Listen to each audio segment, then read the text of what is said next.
Great. Okay, so we're calling the meeting to order. It's 10:09 a.m.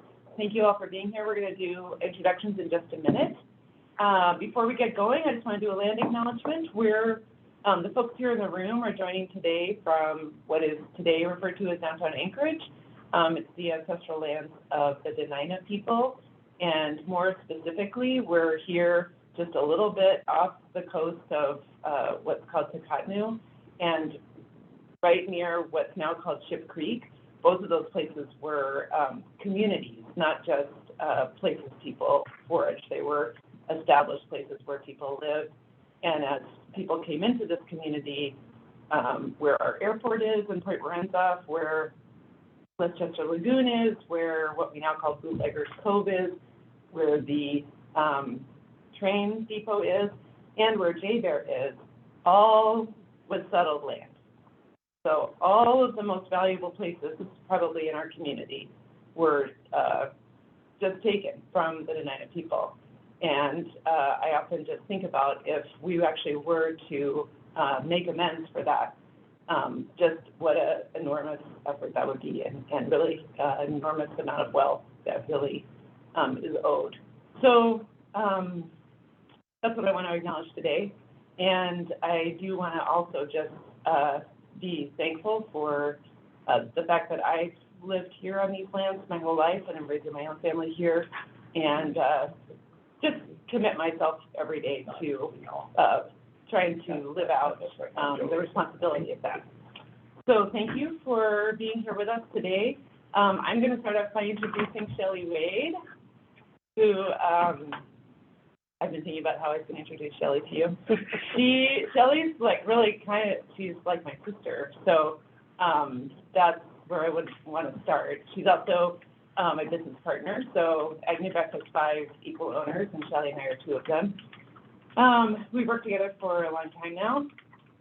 Shelley grew up in Fairbanks in North Pole, and she does amazing work around the state, but also around the country, primarily working with tribes, with cities, with boroughs, and really what Shelley is like deeply, deeply committed to in many, many real ways is making sure that like all people have a voice and a really legitimate role in decision making that affects them and their communities. And I'm just super thankful that you're here today, and really excited to have you kind of whip us into shape and help us get through this planning session in a way that comes out with a really clear set of priorities and the guts of our plan for this year. So thanks so much, Shelley, for being here. Thank you. Greatly appreciate it. I'm very honored for the opportunity. Excited to see all the faces in the room here, and definitely want to make sure that we're consistently and robustly engaging everybody that's joining us via Zoom today. So excited for you folks that took the time as well. And thank you all very much for the work that you're contributing in all of your free downtime that you have. All that extra space in your lives that you have to commit to this really critical and important effort on behalf of our community. So very excited about that. So I think the next thing on our agenda is meeting guidelines. And so roughly, I'll just share a few ideas. So because we do have a lot of folks in the room here today and people online, we just want to make sure, if you folks wouldn't mind, if we can agree to do a little raise your hand, if you would like to share, that is wonderful. And same for our folks on Zoom, if you want to do that raise the hand function. If you raise your hand, your physical hand, we'll try to make sure we're looking at the camera or the screen to see that. But if you can raise your hand in Zoom, that would be great too, to make sure that everybody has an opportunity to share. And we have an official break on the agenda. So I think you folks developed this agenda, but we can do a quick reminder of kind of the purpose of our meeting today. So our objectives are right there at the top. So this is really the chance for you folks to identify your annual priorities for 2023, and for you to also decide and think about and provide opportunities to engage with other committees, the full assembly and community groups and members. So again, those are the things that are at the top of our agenda. And then really we want to get your input on what your 2023 actual work plan will look like in terms of activities and potential resources that you need to execute your plan. So that is what we will focus on for the next 4 hours together today. We have a break scheduled 11:30 that might shift slightly if it needs to. I think lunch is And- gonna be 11:45. Okay, awesome. And so we'll have lunch and, yeah, and wrap up at 2 o'clock. But again, organized by those objectives that I just shared and all of the fun things in between. So I don't think we have any other meeting guidelines except maybe one that's helpful to say out loud is being respectful of others' perspectives and opinions, and appreciate that. And I know that's the work of this group, and so excited about that. And let's do some introductions. And so folks are, I know that many of you have met each other already. Is that accurate? And you're already in this work together, and so we could make that brief just to make sure and get it on the official roll call, and then we can do other fun activities later to expand my introduction. So I'm going to start to my right with intros. Hi, everyone. Never love going first at these things. Let's see. My name is Cameron. I was born and raised in Alaska.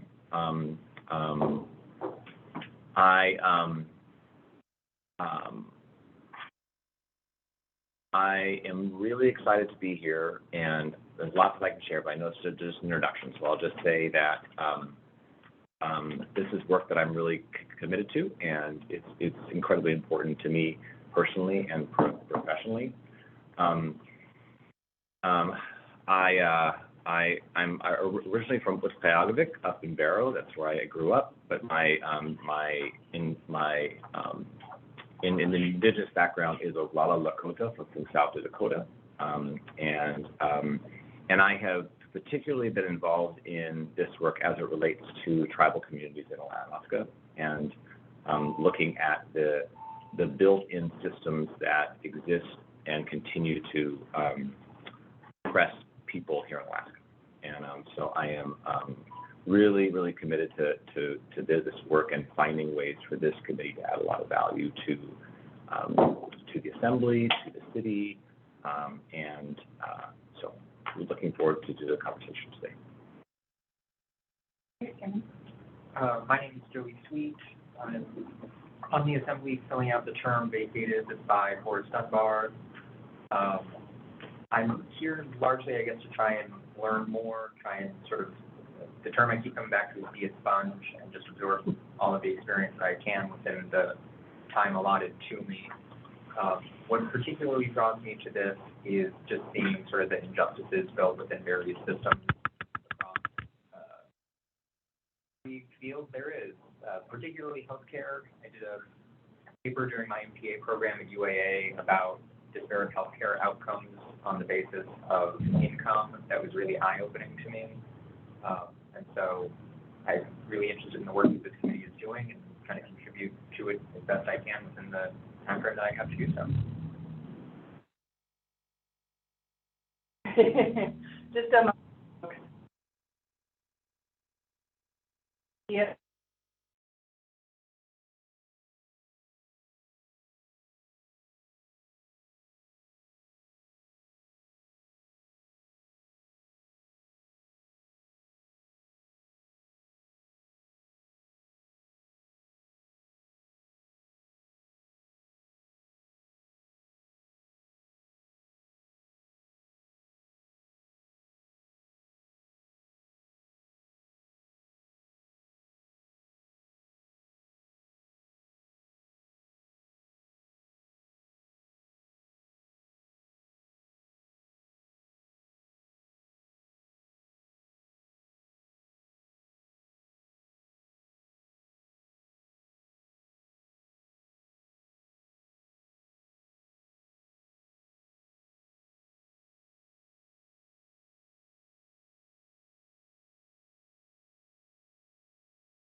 Hi again, everyone. Can you hear us okay?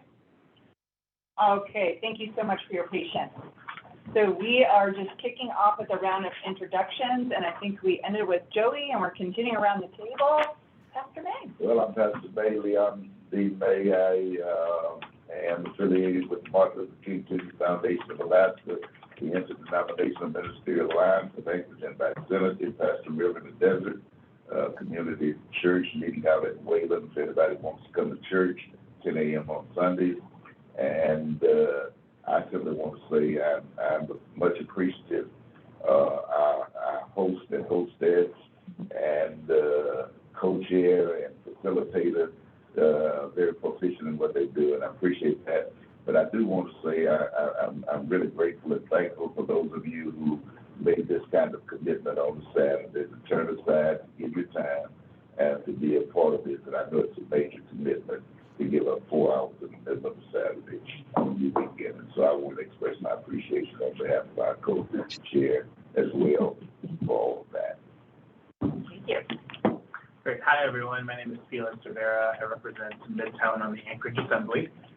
And I think just a little bit about me. I grew up in San Antonio, Texas, and I came up here after I graduated high school and have been up here ever since. I am particularly excited about today because I think along the same lines as Cameron, this is work that I'm particularly invested in, and making sure that we on the Anchorage Assembly do some really good work across all of the various systems that we work in as the city. And, there is a lot of goodwill and intent and eagerness to do good things on the Assembly, and I think this committee has a lot of potential to help with that. Thanks. Great state of Texas. So start singing. We don't do that. Hi, I'm Lori Pickett, if you know me, born and raised in Dallas, in Texas. Oh, Oh, my God. There's going to be a song. We have to brush up on school, but I feel the blue. That's right. I've been at Alaska Literacy Program since 1996, so for the last 27 years. Whoa. With the immigrant communities, and then I've had the privilege, and also sometimes I feel deeply about, the colonizing act of marrying into an Alaska Native family, but it has been my privilege to be welcomed by them as well, and accepted by them, and have had the opportunity to sit in the villages of St. Lawrence Island, Topanga, where my mother is from. And I'm really excited about this committee because I need a place to share our stories that have power, because what we're seeing within the immigrant community, especially that I work with, is a lot of room for improvement.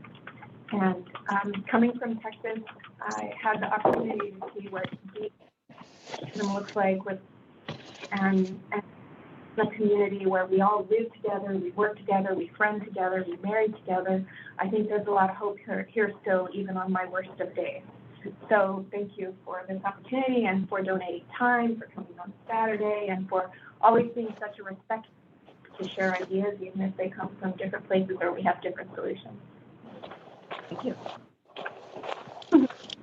Hi, I'm Eric Kimmel, and now I officially hate going after Lori. I'm not from Texas. Well, Sorry. you're bad. My deficit. I have been the executive director of the ACLU of Alaska now for about 7 months, so still new in that position, and have worked off and on issues of equity impacting immigrant and indigenous communities throughout the state for the decades that I've been here. And I am absolutely thrilled and grateful beyond words that the Assembly has picked up the work that was started under the previous administration on inclusion and integration. And I am just so honored to be here and be part of this group as we continue to work hard on our days off and volunteer and bring our brains and our hearts together to move these agendas, whatever they may be, forward. So I really want to thank the members of the Assembly who are present, who see fit that this work merits governmental attention, and then thank the co-chairs and AgriVec for hosting this. Thank you. You already introduced yourself. You are right. My name is Christy Lentz, and I am a disability rights activist, advocate, and I am the 2022 Miss Wheelchair Alaska USA, and my passion is being able to bring accessibility into every aspect of Alaskan life and culture, because it is the only minority group that unfortunately anyone can become a member of at any point in time. And so just always having that in the forefront of people's minds and being able to offer my expertise and my experiences. So that's why I am very excited for this group, because even though there's a lot of disability organizations in Alaska, I do feel like it is a group that is greatly underserved and underrepresented. Thank you. Thank you. Okay, so we have some friends that are online, and I do see Pana, you have your hand raised, and you're ready to introduce yourself, or if you had another question for us. I put something in the chat. I'm standing outside City Hall. I'm not sure where I'm supposed to be. Okay, you are supposed to be very close to City Hall at 645 G Street, and that is the Agnew Beck Consulting Office. That's where we're having the meeting today. So where is that relationship to the parking lot on the south side of City Hall? Yeah, so just come down the alleyway. Yeah, you're close. Yeah, you're super close. Just come down the alleyway towards G Street, and then hang a left, and just, yeah, we could probably see you from our. Is the front door open? It's not. So the front door is locked, and then we have this problem with the elevator. So are you across from the parking? Oh, Yeah. see you? There you are. Yeah. Yeah, yay, and Sia's gonna meet you upstairs, and This is the one to the exterior door and to the stairs down there. And this is when you get across the first set of stairs. yeah, the judge, yeah, That was, yeah. and we checked yesterday, Sia checked in with us yesterday. We have a special relationship with our building owners. As always. That's a different meeting for a different day. Okay, so Lori is off to get Anna. In the meantime, Candace, would you like to introduce yourself? Oh, you're muted right now, Candace. Thank you. I'm Candace Bell. I am representing what is formerly called SAGE Alaska. SAGE National has asked its affiliates to each change and develop their own name. So the new name for SAGE Alaska is now ARER, Alaska Rainbow Elders. So that is who I'm representing. I've lived in Anchorage for 44 years now. Originally, my profession was in finance, and that was changed when I got my master's in pastoral studies at Seattle University. So I've lived here a while, and I've been on boards of both Identity and Alaskan AIDS Assistance Association for several years. I would like to add also that I'm in the land of the Kanaka Maoli people, not far from the birthplace of Kamehameha, and just extremely grateful to be here. Thank you so much, Candace. How about you, Teresa? Would you like to introduce yourself? Sure, I'm Teresa Holt, State Director of AARP Alaska, here representing seniors. I grew up in Alaska, and except for the time I left to go to college, so I also worked many years in the disability field, both at the ARC of Anchorage and then Disability Law Center, and finally Governor's Council before switching over sort of to senior services. So I do have a background in disability. Thanks. Thank you, Teresa. How about you, Sonia, if you can hear us okay? I sure can. Good morning, everybody. Sorry that I could not be there in person. I'm happy to be a part of this work, honored to be a part of this work. Originally from Brooklyn, New York. I do claim Atlanta, Georgia, as I lived in the metro Atlanta area for almost 20 years before moving to Anchorage. So I feel like I'm a part of the group that has chosen Anchorage, which is now the new motto. And so I work for the Anchorage School District as the Senior Director of Equity and Community Engagement. Equity is my story, and I hope to always make sure that there's access and opportunity for all of Anchorage children. Thank you so much, Sonia. Okay, we have Pana just walked in the door, so I don't want to ask you to quickly introduce yourself, so you can do that when you're ready and have taken a breath. But are we missing anybody online? I think that's everyone, huh? Okay. Can I put in a really quick plug? Please get some food when you're hungry. Please get coffee, water. If you want tea, just let us know. And for those coming after we said this earlier, the bathroom code is 2222, and the women's is this way, men's is that way.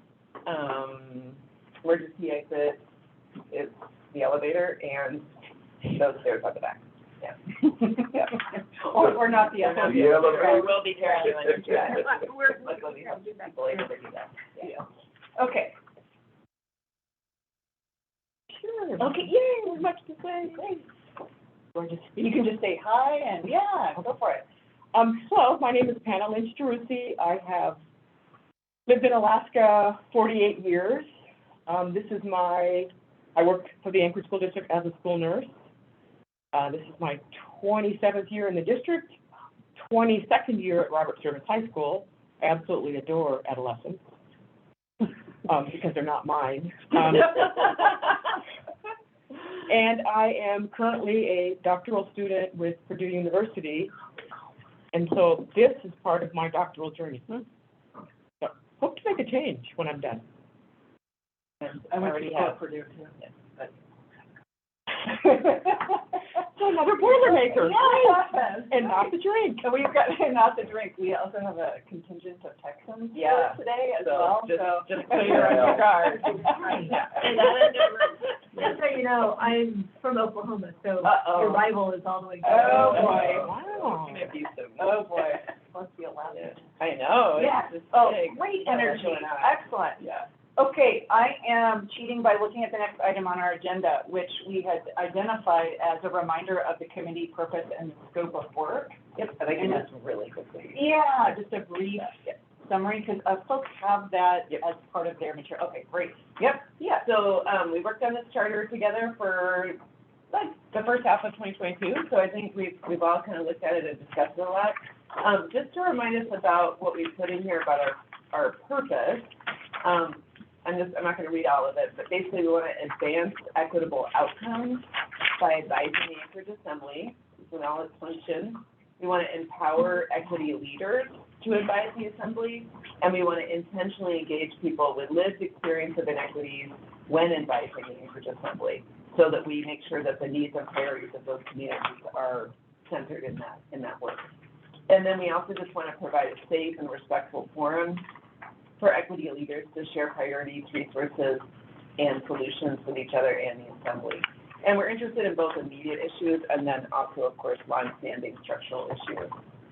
And just a reminder again of our scope of work. And this, frankly, we kind of pulled this together. And this, I think, is a place where we can edit and make changes as we go through our years together.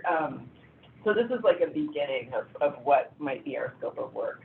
But essentially centering equity in the Assembly's strategic plan and priorities, and especially as they allocate resources, implementation, supporting the development of tools that help us monitor equity in our community, supporting the development of metrics and kind of regular reporting and oversight and guidance related to them, making recommendations around community needs and priorities, advising on the legislative agenda, advising on the budget, and then advising on goals related to equitable procurement. So that means like staffing, contracting, all those things. And Pastor May, to me, has a really great and simple definition of equity. I'm going to try and say it because I'm trying to remember it. equal opportunity, backed up by equal resources. So am I getting that right? Close enough, equal opportunity predicated upon equal resources. Thank you, yeah, so, good to go. Oh, and just on that note, after our meeting on Thursday, is it Channel 2? Okay, she was there, and she interviewed both of us, so you might actually see Pastor May sharing that definition on Channel 2. And I ran into someone yesterday and said, did I see you on? Oh, somebody has. Did I guess it was me? Oh, okay, good. Wow. Great. Okay, any feedback, thoughts, questions around our purpose and scope of work? Cameron?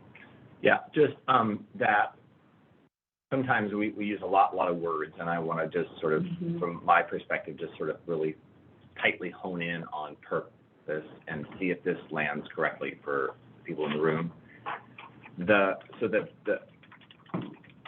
Assembly's role is really around policy and resource allocation. So the opportunity to influence and help guide those decisions is really one for me, right? This is that if we're going to shift things in Anchorage, policy needs to shift, and how resources are allocated needs to shift. And having a group of people that bring community voice and bring experience to that is really huge to me. So that's one thing. The second thing is being a resource for not only the Assembly and all the committees, but the administration as well. And so positioning itself as a body of people that other committees and the administration can go to and say, hey, we're working on this thing. What do you think? Or we have this idea, or that this body can bring to the administration or to the Assembly. Here's something we as a committee see as a really vital, something that needs to happen. Bring it to us, bring it to the administration, right? So that's the other second piece that I think is really important. And then the third, what I heard is just a space for communication, for connection, for learning about what's happening, for all of these incredible voices to be in a space to be able to come and be. So for in my mind, those are the three things that I think are the biggest priority. Yeah, and Sia, can you share the screen so folks that are online can see what you're typing there? Oh, I am sharing, but I'm still sharing I'll share the notes. Yeah. And this is going to be kind of our mode of operating, so appreciate people's patience too. So Sia's going to be furiously typing live notes, so hopefully capturing everyone's voices here. And so thoughts and feedback on kind of that condensing or simplifying what's longer language in the charter so that you as a committee can communicate that to each other and to anyone that asks you a question about what is it you guys are doing with that committee. Here's some thoughts on that. So questions or comments or additions or confirmation, support? Pastor May? Yes, I would say in respect to what Mr. Cameron was sharing just a minute ago, my hope and prayer is that as a committee and having become part of the legislative arm, so to speak, when dealing administratively on that side of it, that we don't get diluted in the contention sometimes between the legislative and administrative arm to just another part of that group, so to speak. Thank you. Other thoughts, and I'm looking for any hands that might be on Zoom or folks in the room here.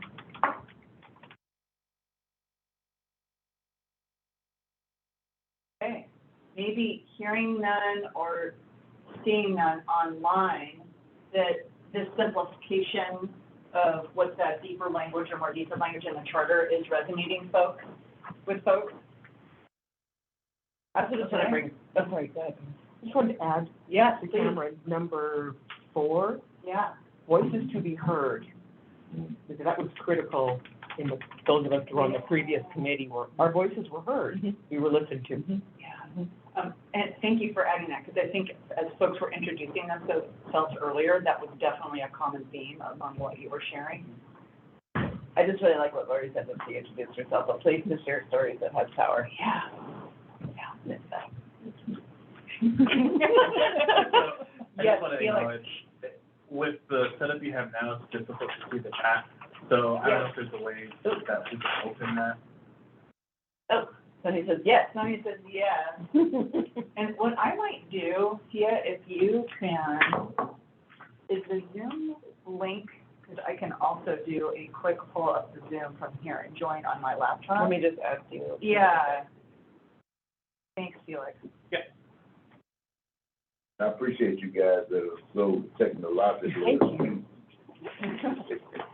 I'm glad it comes off that way. Sometimes it hurts. That's excellent. Yeah, the Yeah. Bluetooth speakers lived in my house forever because I was in a space where it was impossible to hear folks on a call.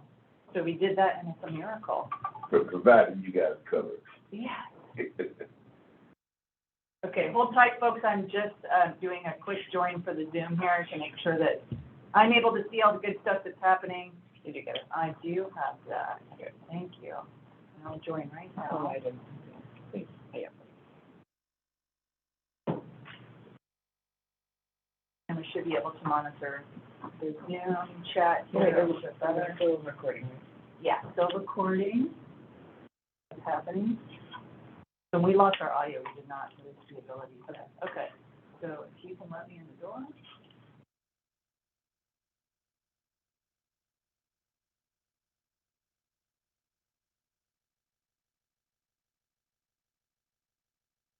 There's weird background noise. We'll try to get rid of that immediately here.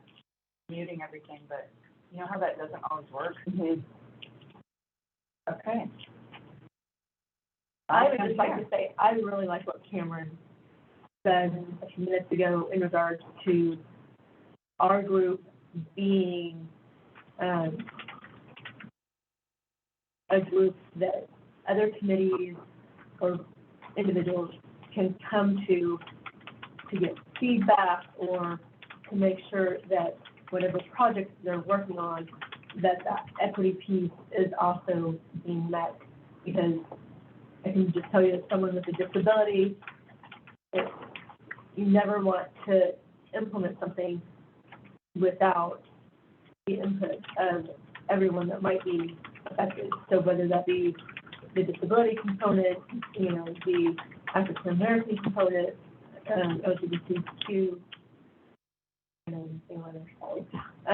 but, you know, whatever group might be affected, that project might not even have considered, that group would be affected. So thank you so much for that. Great. Thank you, Christy. Anyone else, other thoughts or suggestions before we move to the next space in our agenda? Okay, and I wonder if there's just maybe a little bit of reconfiguring, if you can move the video portion over a little bit. Okay, Yeah. so, Yeah, you can still do the share screen. Because we want to be able to see that and also be able to share that with our friends. We're just doing like maybe a little economy on the size of stuff. you can probably close this. We are also doing a major upgrade to this space, so can't wait to have you guys back here when we've done that. Don't pull a permit. We won't pull a permit, Do okay? everything under. Yeah. Well, I was listening and eavesdropping on your story, so Don't we'll pull a try not to permit. get it. I don't think we can because we're not the building owners. Yeah. Don't use Okay. federal dollars. Yeah, okay. So folks online, are you seeing that document, okay? Take that off the. Candace and all good friends online, Sonia, Teresa, can you guys see the Word document that? Okay, great. Okay. Let's move ourselves to our next item then. So we have, under the big umbrella of committee engagement with assembly, other committees, and community, kind of 3 guiding questions. And we can just launch ourselves with that first question, but I might just quickly read through them because I also know that you guys have already had some committee discussion on these topics. So the 3 bigger questions are, how do we engage with other committees in the full assembly? What process should we use for providing written and verbal testimony? and how do we want to engage with community members and groups. So again, my understanding is there's been some preliminary discussion about how this might happen, And I can just launch recap that. what we talked about, at our last meeting. So I think some of the ideas that are on the table are, we could have other assembly committees be kind of on a rotating schedule where they would come to our committee meeting and present what they're working on and have a dialogue back and forth. And these are not mutually exclusive. We could do multiple of these. Another idea that was brought up is having members from our committee, like maybe have one or two members identified who would then agree to attend the other assembly committee meetings and bring back items of interest to our committee. We talked about our committee having a regular way of reporting to the full assembly. So that might be the co-chairs taking turns showing up and giving a report. It might be co-chairs plus committee members, like we could just rotate that amongst ourselves and agree who's going to show up at each assembly meeting for that report. Like there was one other good idea that I'm forgetting. I think you stated. That was it? Yeah. Okay, so those are kind of what's on the table right And now. can we get those I will online do here that for, right now. okay, because I also need a reminder. Yes. So I did hear, definitely having a regular, like if it's a person or if it's, and I'm not sure exactly what you said, yeah, but for reporting the full assembly, that's attending and having a slot on the agenda at the regular assembly meeting. And then assignments, like making assignment, appointing individuals from the committee to attend other committee meetings. So there's that, again, liaison and shared knowledge that can happen. And I'm missing one, I think. The first one there. So having the other assembly committees rotate to our meeting. Oh, gotcha. So like health there's- policy would okay. come twice a year. Okay. I think there's, how many other committees are there? A bunch. Okay. Yeah, and So maybe it wouldn't be all of them. Maybe it would just be the ones that align with the priorities that we identify in our annual plan. And when you say committee meetings, you're including the commission? No. Not like the hand and the women? It could. and- We could Okay. decide that. Yeah, good point. I'm not sure I understand the distinction actually between them. Well, so the assembly committees are chaired by assembly members, and those are committees that are specifically intended to do work that would, develop new policy, that would discuss revenue, all the things that are specifically under the purview of the assembly. And then oftentimes that's where the work is done that will end up on the assembly agenda that will go into that sort of thing. The commissions are not the commissions are appointed by the mayor, and they are not necessarily directly aligned to the work of the assembly. They are, but it's. Like I've had to testify to the hand commission in order to get money from the assembly. So that's why in my head. There's a relationship between all of them in the Yeah. assembly, obviously, but it's different because the assembly committees are made up by assembly members. Yeah. So like a board of directors, it would be your finance committee, your development committee, your that sort of. Yeah. Okay, yeah. I just had a structural question. Are there other committees at the assembly like ours where there's a, okay. No, this is a very That's why strange. it's different, because all the other committees are only assembly members. Yeah. And when we get down into our budgeting, that's another reason why the idea of an honoraria is kind of important for this committee, because on all the other committees, the assembly members, it may not be a full-time salary, but they're getting paid to be there. And on this one, many people are joining outside of their jobs. So yeah, this is a different situation. It is a little bit more like a commission, except like Cameron's saying, we exist at the pleasure of the assembly, not the administration. And the alignment pieces, and we'll get into this more, but it's a challenge because the committees don't function necessarily. They don't all often do what I think we would love for them to do would be to develop an annual plan each year, develop their priorities for that year, and then work through those priorities throughout the year. If every committee did that, then boy, the alignment would be much easier, but that doesn't necessarily happen. And so the alignment between this work and the work of other committees is a little bit challenging, just because each one can function differently depending on who's chairing it and how it's working. So should we tackle the bullets? So the suggestion about assembly committees attending our committee meeting on a rotating basis, so we hear their issues. There's an idea for how that might work. So there's, like you said, a lot of different committees. A lot of different committees, and they function in different ways. And so,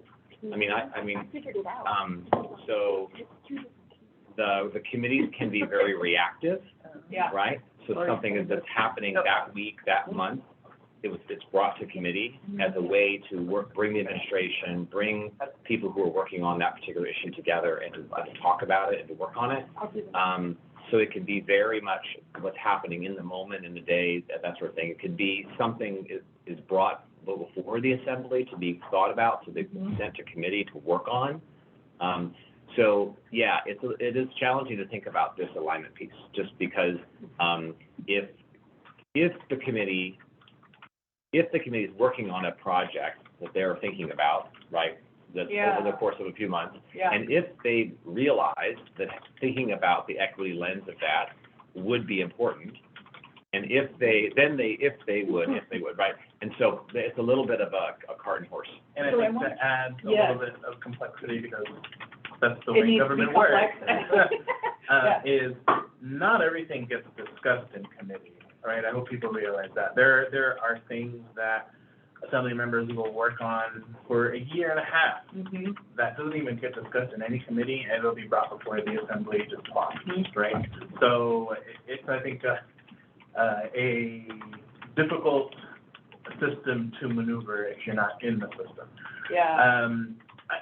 To answer one of your questions, though, I don't know if you all want to actually just go through and get a better understanding of the different committees, so you can understand which committees you want to engage with. Okay, Because when you say a lot, it's like, oh, what does that mean? We haven't been raising. Thank you so much. That was kind of the process that I envisioned when I made that recommend, is that the committees, we would interface with them to get some idea what their scope and function is on an ongoing basis, and just kind of meet them as they meet us. I know that will take a little time rotating with each one, but as Ms. Cameron was saying a minute ago, when there are important issues that arise, then and they need our input, they can reach out to us, and maybe whatever committee we had scheduled for that particular month, we could rotate them out further down the line and meet with that particular committee and deal with it that way. But the intention was that this group would just interface with each one of the committees on a rotating basis. And since we are effectively now a standing committee of the assembly, then it's an ongoing work. And so it's really not a time frame, a slot that would prohibit that.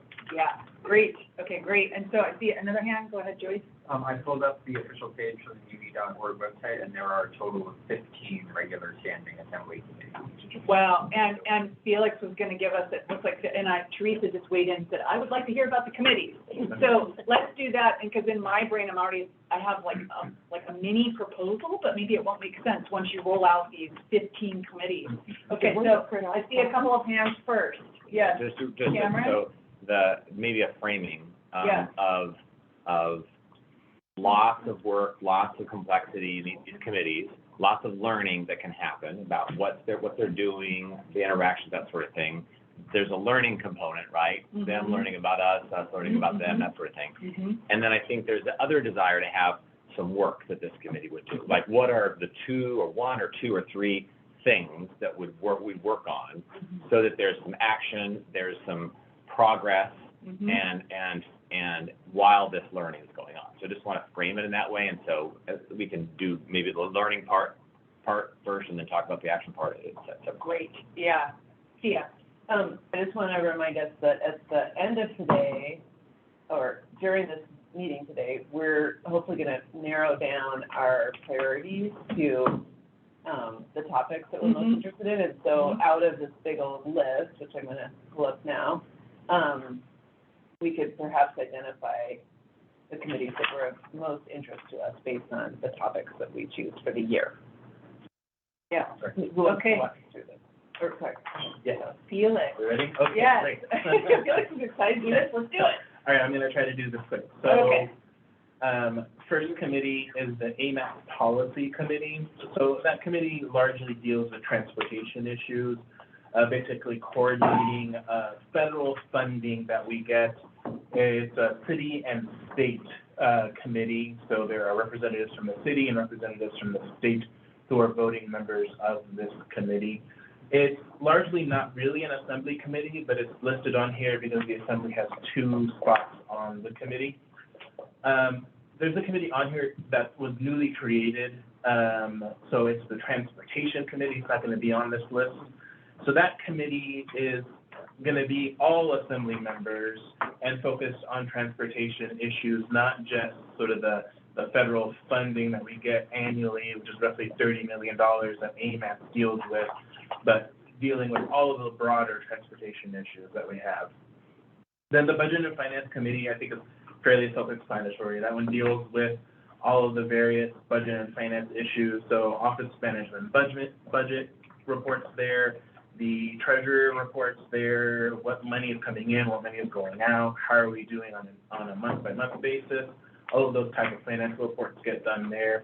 Committee on Housing and Homelessness, that deals with homelessness and housing. We've been talking a lot recently about the emergency shelter issues.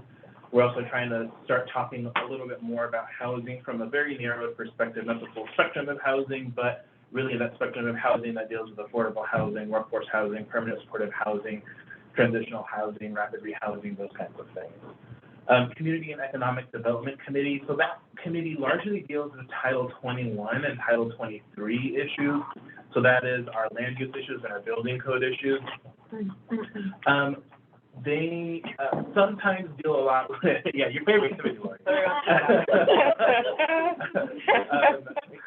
Sometimes, so this committee has largely been focused around marijuana issues up until recently. I think they're trying to expand out of marijuana and really focus on a little bit more of the housing, but that other spectrum of the housing. So usually housing is divided in, the way I think about it, divided into part of it is talked about in the Housing and Homelessness Committee, and the rest of the spectrum is talked about in the Community and Economic Development Committee.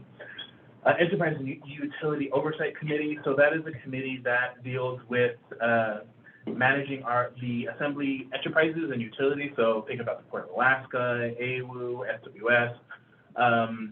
They've also added a few things onto their committee, so they're going to be dealing with management of M&O, maintenance operations, which inside that department deals with street maintenance, which handles snow plowing. So that is something that committee has recently taken on. Then I don't need to talk to you all about the Anchorage Equity Committee. Then the Ethics and Elections Committee. So that committee deals with 2 parts of our code that are really important, the Ethics Code and the Elections Code. By and large, so I have never attended one of these committees, but by and large, my understanding is that this committee really focuses in on the elections process, and that is a big part of their work. So anytime that we do our annual elections update, the committee spends a lot of time on that. Health Policy Committee, so that's the committee that's responsible for oversight of the Anchorage Health Department.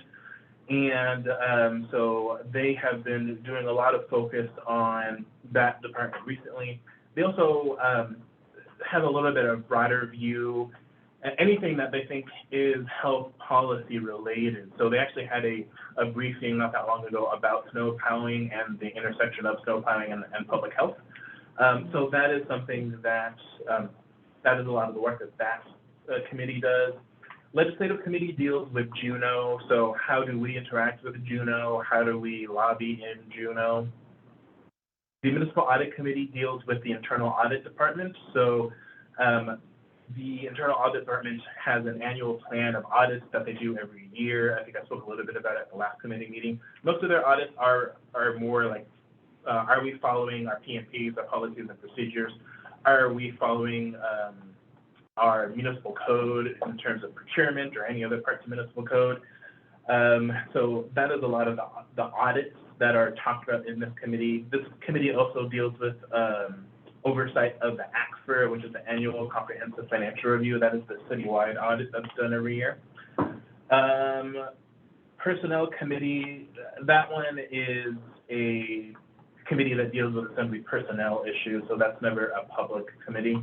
Public Safety Committee of the Whole, that deals with public safety issues, so we get APD comes in there, AFD comes in there, and the Department of Law, and particularly the Municipal Prosecutor. Those are the three sort of regular reports that we get, and any issues within those three different departments are discussed in that committee. Reinforcement Committee isn't active anymore, but that dealt with the redrawing of the maps after the census. Rules Committee of the Whole, so that committee is basically a committee where we talk about any issues. It's like an open forum where we talk about issues. A lot of it's sort of organizing. How do we want to tackle this issue? How do we want to tackle that issue? Are there anything that maybe doesn't fit in any of the other committees that we want to talk about in this committee? That is what the Rules Committee is. And the Training Task Force is an internal, does the Assembly want to get training on different issues? It hasn't done anything in a while about it. That's it. That's it. That's a lot. Thanks, Cameron, so we've got it captured on a whiteboard here. And then, Tia, can you put this link into the chat, just so folks can get that quick, easy access to it? And thoughts or questions from that brief, excellent overview? Or suggestions for how, a proposal for how to engage. So there was and I like how Cameron, how you put it in the bucket. So there's kind of the education and the continuing awareness of what these other committees are focused on. So having that on your radar, but then at the same time, there's the active, like working on stuff together, or maybe active invite to a committee because you are aware that there's a clear alignment or overlap or opportunity for collaboration with another committee. So that's a couple of thoughts. I'm curious and excited to hear other people's. Yes, Pastor May. Well, in deference to what Tia was saying earlier, that there may be specific committees that we, headline. But also, I was thinking in terms of maybe since we've got specifically 12 meetings a year outside of extra meetings that might be called, that we could dedicate maybe 15 minutes in our regular meetings to introductions from various committees, be it by chair or a couple of committee members or whatever, and have a few moments of interaction, and they don't necessarily have to stay with people if they want to, but that would be a way of just interfacing a little bit with each one of them. Okay, so a kind of proposal on the table.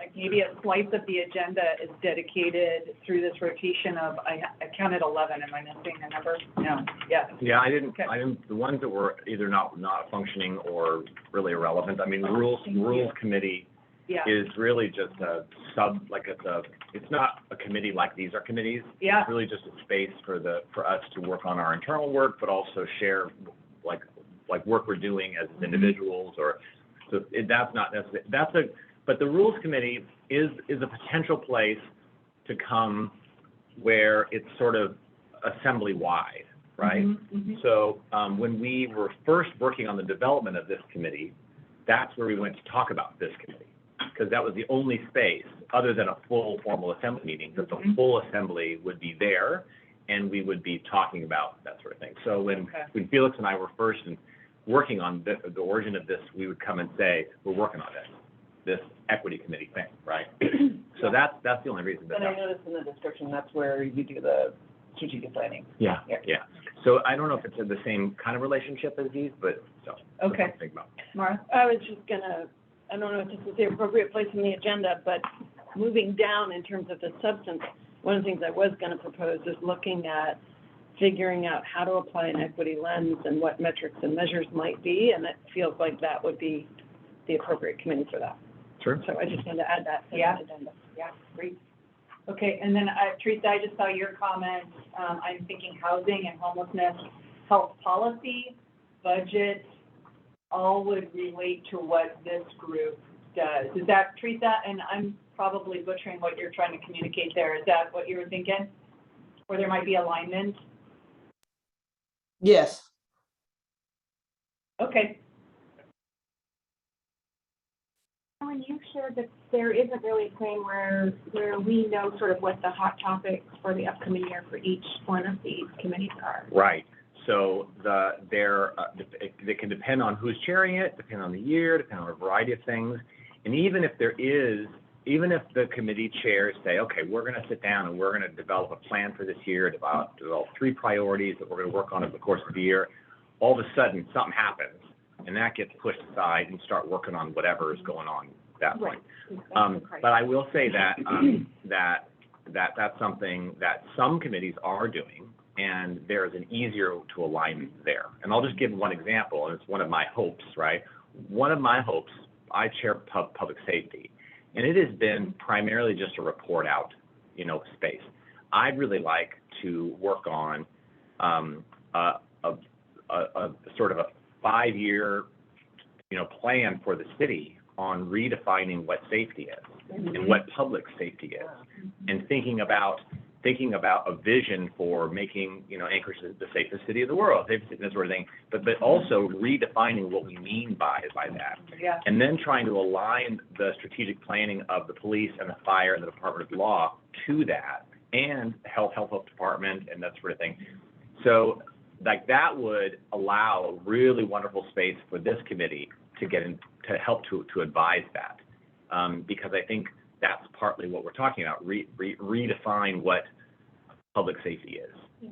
Anyway, so that if that planning were to happen, that's an easier alignment piece. In health policy, I know they're trying to develop some sort of planning, housing and homelessness, that sort of thing. Well, and that's where we have more impact, because if it's always just responsive and there's no plan, then we never have time to be proactive in equity issues. That's right. And then That's right. it's always like, well, when we get to it or whatever, which is one of the reasons. So maybe that's one thing we can do, is put in a request as this committee that in order for us to be as powerful as we want to be, they have to do a certain level of work ahead of time to help us do that. And that's a rules committee thing that we could bring to the rules committee and say, bring it to the chair and say, let's really try to encourage every year, every committee to develop, priorities for that year. I mean, we can try, obviously, everybody, but. So the one thing, I'm just being mindful of our time. So we had like an hour, and it seems like for this whole topic, and it seems like we could do a super deep dive on this. If it's okay with you folks, I'm going to pull us out of the deep dive. And I hear some suggestions, which include, like, we need to have that education and awareness piece. So how do we do that mechanically? And then how do we then use that information and then maybe to the rules committee, which is an awesome idea. We need action plans from all these folks so we can all collectively understand alignments, which is probably this kind of graphic that Thea is starting to map out for us of where those alignments are. And I just add that there's also an educational lens the other way, because I think there is a lot of people that would be like, why does that committee exist? Yeah. What does it have to do with health policy? We're and what and what is systemic racism? I've never heard that before, and I don't even know what we're talking about. And so that whole piece of like, I don't even know how I would engage with you folks, right? Yeah. And so there's the other piece of being able to have this committee say, hey guys, we're here. This is generally why we're here and what we're doing, and here are some examples of ways that we could support the work you're doing. Yeah, versus maybe like we're like, we're rolling out, and we're here, and we're gonna tell you what to do. Hey, all committees, standing committees, this is, our charge to you, which is, how is that received? Yeah, thanks. So I don't want people to come out of here with the impression that we haven't talked about these issues, because I'm seeing that on people's faces, like, what the hell, you guys haven't talked about that? We have. We've gotten training about it. The thing is, you have to understand, these are all political jobs that have a start and end date, right? So there are new people that are constantly coming onto the assembly, and so some of these new people haven't gotten the same training and experience that other people have. There's also people who decide not to engage at all with any of the training that we have done. as an assembly. So you will see that, because whatever, they don't believe in racism, whatever the issue is. So, so we're all, assembly members are all coming at different levels when it comes to this issue. Mm-hmm. Okay, very, very helpful. Yes, and can you introduce yourself, because I was remiss in not taking a moment so that you could say hi to everybody, let them know you're here. So my name is Steve Salvador. I am someone, and yeah, I'm just here because there is love equity work. Awesome, and you're good at it. Great at it. I just do it. So I'm thinking that I was thinking I think the best thing to move forward, right, is I want to scout, right? Like I want to scout, like, because what I'm hearing is that, which is true, in politics, like just when stuff hits the fan, like, you know, then they turn, right? And I don't want us to like spend so much time on trying to prioritize which committee we were going to connect with when those committees are not really doing what we're hoping them to do, right? So I feel like there needs to be a time where we go into those committees, or members of this committee go into those committees to see or to hear what is going on, and then report back in our committee saying, so I went to the Budget and Finance Committee, and this is what they're doing right now. And this is what the hot topic is, you know, housing and homeless, and then from there, we know where everyone is at, so that we can kind of. Yeah, love that, the scouting. Yeah. Let's figure out what's going on in these other states first. Reverend Ray, then Hannah? Yes, I was gonna say, I think that was something that was put on the table a little earlier. Yeah. About, someone from this committee going to those others, and, but also I wanted to say about the hot button topic issues and whatever, when things come up and stuff you say hits the fan and that kind of thing, we know that we have to be pulled away from whatever we're doing to address that.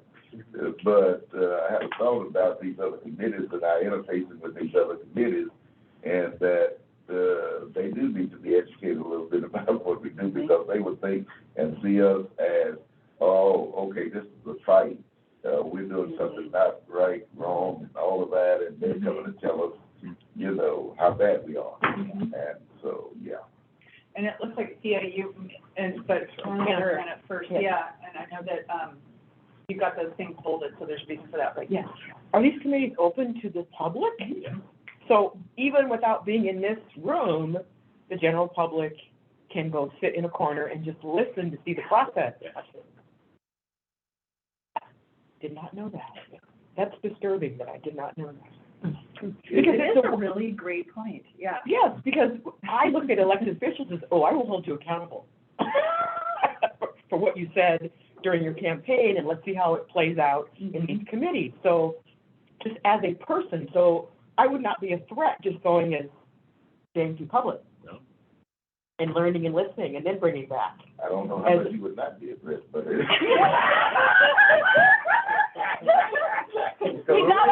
we have so young kids, we're like. Yeah, because there's not a lot of people from the public that attend many of them, so you will be noticed, for sure. But not in a bad way. But I mean, it's a larger point that you're making, like the awareness that these are our committees, Anchorage residents. This is your space. Yeah, okay. Definitely on the end of we're here for a resource, we're here to support, not we're here to judge you and to figure out what you're doing wrong. I mean, I think I think that piece of learning about what's going on. I love what you said about let's just do the where we can find the connection easiest first, right? Yeah. Let's find where there's already work happening, where we can align it and work on it, and not try to take on some sort of very challenging, difficult thing initially. Because I think there is a process of 10 years from now, 5 years from now, we hope that this is a really well-established committee that is seen as a resource and seen as a place for all this work to be improved. We know that it will be. How long is your term as committee members? Is there any? We can recommit annually. Okay. But there's no term limit. There's no term limit. Okay, gotcha. For us or for you guys? The co-chairs get re-elected annually, but there's no there's no term limit for any committee member. For 2-year terms, there's no co-chairs. Is that right? Okay. Yeah. Sia and then Christy. Okay, what I was just gonna suggest is, and I just went ahead and bolded the ones that Teresa shared and Rules Committee from what Cameron was saying, and then I wanted to just add in Community and Economic Development and Budget, and Christy wants to add Transportation. So I was just gonna say, how about we, just kind of get to the nitty gritty here and decide, you know, if we want to proceed with what Taffy suggested, which I think is great, who's gonna do this at the next meetings, and just like, and we can just make note in here. Yeah, so, and maybe that's just it. So, not filling in the rest of this stuff, it's just like participate or attend the next committee meeting. So for transportation, and I think what you're saying is there a call for who is interested in doing that? And Chrissy, you are on there. Okay. So can I just clarify those? So we would be right now committing to doing like a first round of, we're going there, Reconnaissance. like telling them, just doing probably like, you know, quick blurb, here's our committee, this is what our purpose and charter is, you can find more information here, and then I'm here to listen and bring information back. That's what we're talking about. Do we want to do that, or do we Okay. want to just Okay. go in as J&Q Public? Oh, I think we need to go in to represent the committee, yeah. Okay. Yeah. Okay. I mean, you're welcome to go anytime, as your own. Okay. And just a clarification, the Transportation Committee is new, it hasn't really started yet, so that's Okay, and something who are the assembly chairs for that? The assembly chairs are Meg Zolito and Daniel Boland. Okay, thank you. Okay, so that's Christy, you're just an I, IE? IE, thank you. Cameron, which, is it public safety, there's like one or two others that you specifically were mentioning, like snow removal and.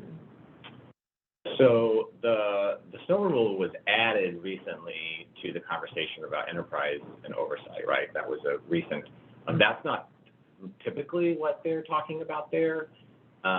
They're talking a lot about utilities of the city, the port, those kinds of things, so. Well, wasn't it also under public safety, because public safety and. Public safety is fire, police, and Department of Law, primarily. So And the other one that I mentioned that talked about snow plowing was health policy. I don't know how long-term they're gonna talk about it. It might have just been a one-off for them. I think long-term, it'll be enterprise and utilities. Okay, can we cruise down the list here, folks? So Chrissy, do you have another comment? I can't remember who said it, but going back to, I think it is important that our committee is represented in some fashion with the majority of these other committees, because, as I said earlier, equity affects everything else. And, you know, no decision for us without us. And if we're not there to represent and to educate the other committees, this is what we are here for, to help provide insight and so forth, then that piece is gonna get lost in these other committees. So can I suggest we do this initial round of recon and introduction, and then we come back at, maybe it's 2 meetings from now, because it's gonna take a while for everybody to get to all the meetings, and share back, like Christine, you could share back, this is a really important committee, I think we need regular representation here. Somebody else might go to one and be like, we can hit this one like twice a year, and we'll be good. So we can just make the decision about what our regular engagement's gonna be after we do the recon. Okay, and then some of them, like Felix and Cameron, you guys are chairs or? Yeah. For those committees, so do you need a second person there? Yeah, That when seems they're like there, really- they're chairing that committee. That's what I was Yeah. saying, that's what I was thinking too, so just want to confirm that. Yes. Okay, how about for budget and finance? And I'm just saying one person volunteer right now, just for the sense of time and, capacity. Is there a person that would want to attend, anyone that would like to attend the budget and finance committee meeting? And just so you know, when you're thinking Yeah. about whether you want to attend, all of these meetings are during the day. So just know that in your planning. Okay. But you can, Are they Zoom? No, the committees are not. But you can call audio, you can call in, yeah. Oh, okay, there's a. Yeah, you can always call in. We used to go and during COVID, we were Teams everything, but now we've really come back to being in person and then audio. Audio, okay, And I gotcha. suggest if we don't have somebody who wants to jump on one of these right now, let's just keep going. That sounds And great. that's what we'll do our initial round, and we can always bring it back to the rest of our members in February. Okay, I wasn't hearing anybody jump at budget and finance. Housing and homelessness? And I'm gonna sit on that for the ACLU, so maybe Thea should sit on it for this, because I also am mindful of potential. I also have kind of a work-related interaction with the muni on homelessness. I don't think necessarily it has to get in the way. I walked away, I left Covenant House, so I'm not connected with Covenant House, so I can be that way. Yay. But I am very passionate about housing and homelessness. I'll probably be there also. Okay, Me too. Yeah, so we've got that covered. great. Community and economic development. I would totally do this one if no one else wants to. Yeah, I mean, I would just say that the budget and finance is a sort of a, you know, I mean, there's these committees, some of these committees where we're gonna find like specific work, like they're working on this thing, right? Yeah. Budget and finance, you know, even like first quarter budget revision stuff is not, I mean, somewhat there, but that's often done in other committees, right? So it's big picture, right? It's the budget, or it's the oversight of spending throughout the year. So if you attend that, it's just going to be big. It's going to be bigger picture stuff, I think, in many cases. I don't know. I would volunteer to attend that, just to kind of put them on notice that we exist and that that's part of our purpose, is to, because I do think, you know, going back to Pastor May's definition, like resource allocation is like a huge piece of what we need to be. Yeah, great. And I guess just to put a plug in, right, budget and finance, one of the things that they're talking about is the implementation of the alcohol tax, and I think that has a lot of equity ramifications. Yeah, Also, good point. thank you. So Tia, were you here and for community and economic development unless there was, okay. Moving us down, the next one is bolded, but catch me if there's something, other thoughts, but health policies. I also want to sit in, ethics and elections. I want to go there, like, I mean, we're talking about. Can we put your name on? Yes. Okay. All right. So we've watched people become unhoused due to losing a single utility. Is that something that could be, In the utility oversight. yeah, I mean, I feel really ignorant on that whole topic. All I know is calling and waiting and talking to customer service and pleading cases. That's all I know about utility work. Lori, were you saying that you're interested in? No, I think that is going to be more powerfully addressed either in health policy or housing.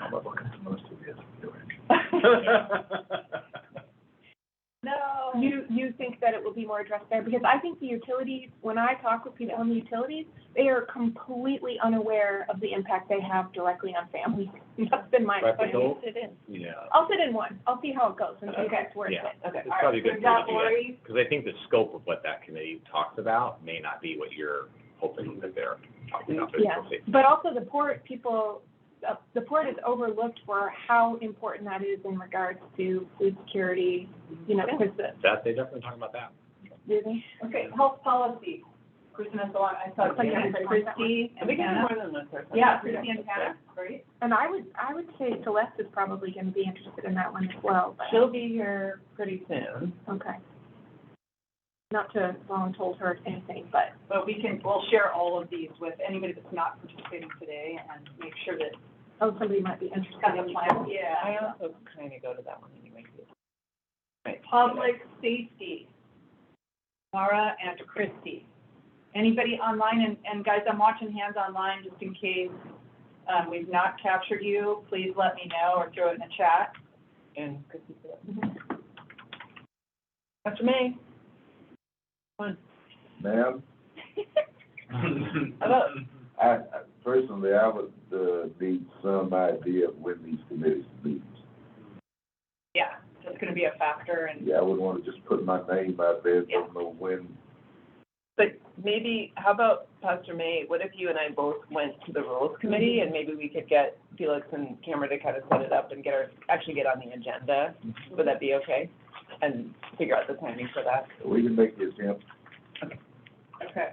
Thea, you're on there like 5 times. Like, what's your day look like? What it always looks like. Fine.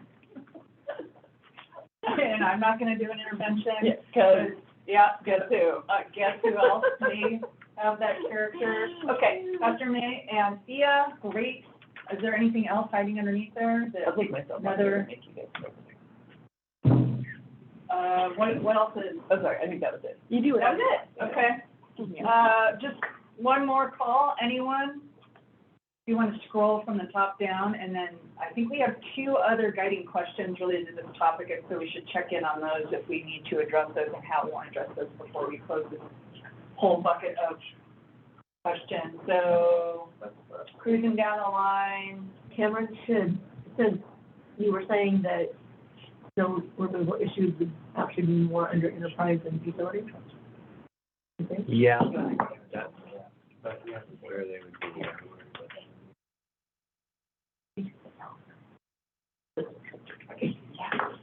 So I have a question for you guys. Is there a place on the website, the Muni website, where it lists The your same committee names? the same link. Like who's, okay, Yeah. same has all the, Yeah. the breakdown of who's who? Yeah. Yeah. Okay, gotcha. Kathy? So I was just asking about the school board, education, right? Because none of these committees talk about it, but there is a school board. Yeah. And so I think outside of the Anchorage committee, we should also see where we can find ourselves in those discussions, because they're talking about our children. Yeah, and there's all these, not listed here though. There's the commission that you were And referring to commission. earlier. Yeah. One engaged. Maybe we start with Maybe these. you Let's start with those. Yeah. And then we'll add on. And actually, community groups is, I think, where we would put Anchorage School Board. Okay, great. If okay with folks, we will close this. Certainly opportunity for additional discussion and folks to step forward and volunteer. Before You we, guys said most of these are during the day meetings? Yeah. Mhm. Yeah? before we do, can we just decide about the full assembly? Yes, that was my next Okay, cool. committee topic. So the question is about either participating or presenting or getting on the assembly agenda. How does that work with the committee? Since you have. Well, I think the more specific question was, how do we report during the committee reports? Right, Thea? That was the more specific question. So I think the discussion centered around, do we send someone from the equity committee to come and give a report during the normal committee reports, and how would that work? Yep. Right? So logistically, from the assembly side, I mean, it would just be a conversation that we would have to, Cameron and I would have to have with the chair, to make sure that she was okay with adding that. And then I guess committee side, logistically, you just have to decide who would give it. Yeah, and so in the beginning of the meeting, she'll walk through each one of the assembly members to say, do you have any committee updates? And the chairs of committees give an update of a previous meeting or an upcoming meeting, priorities, those kinds of things. It would be different from the way it's ever been done, but to be able to say, during those things, I'm going to hand it over to Pastor May, who's here. He would come up and to the lectern and give a brief committee update for this committee as chair of that committee. So that would be probably the easiest way to do it. Yeah. And we would just want to make sure that the chair is okay with that. Okay, so that's the action item, is that you guys are gonna go back and talk about that. Okay, great. I mean, in lieu of that, Felix and I have been giving updates. But I think that would be certainly something to consider. Okay. Can you bring back the answer on that, like at our February meeting, or even before that, if you get an answer, and then we can decide how we want to assign out the next meeting. Yeah. Great. Okay, do folks need a mini break It's right now? actually, 11:30. I know, what a miracle. Yeah. Okay, let's do that. Let's take our 15-minute break. We'll pick this topic up. We still have 2 guiding questions related to that, and we should just discuss whether or not we are in a position to talk about them. Okay, 15 minutes, so 11:45 for everybody online. Thank you.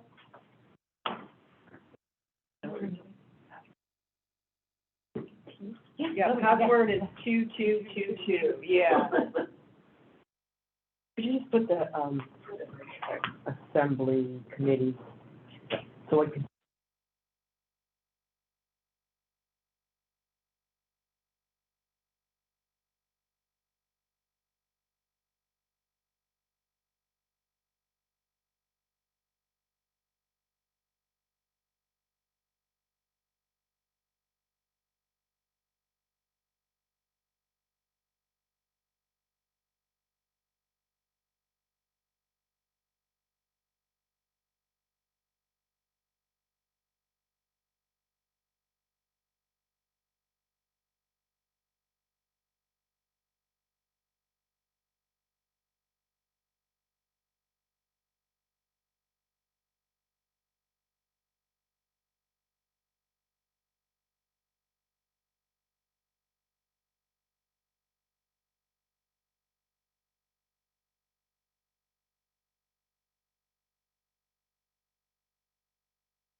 they can do that. Administrators can Hi, do everybody those online, can positions, you hear us just okay? like the health department.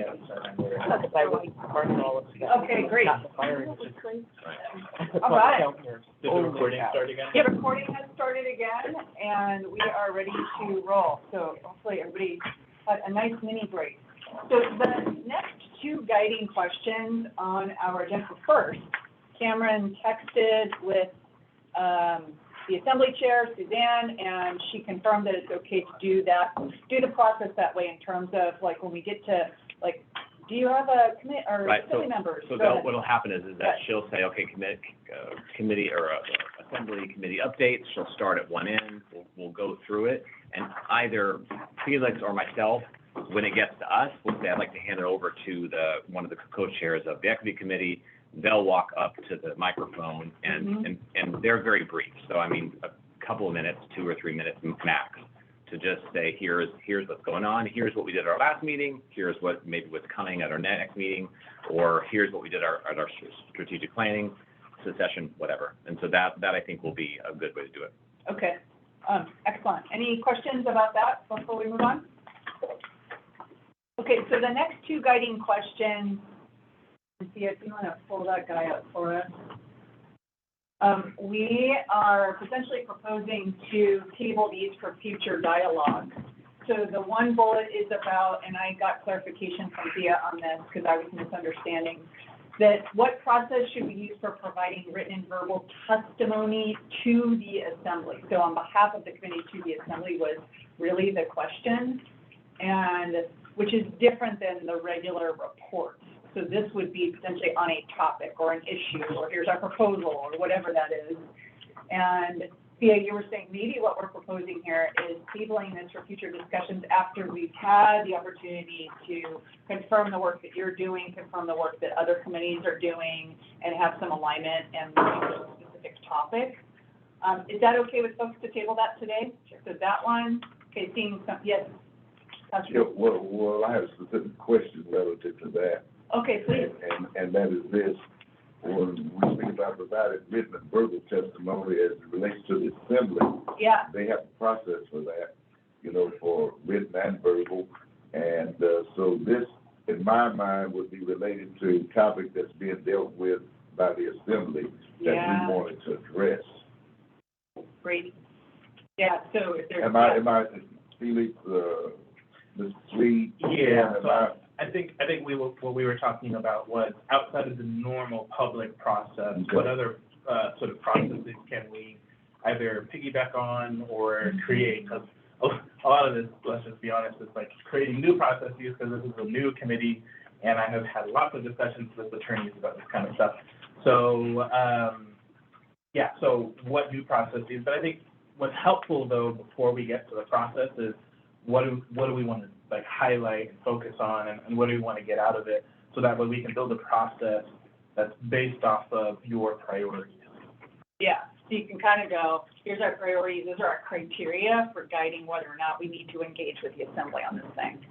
Okay, yeah, okay, Cameron. So now I'm going to say what you wanted me to say.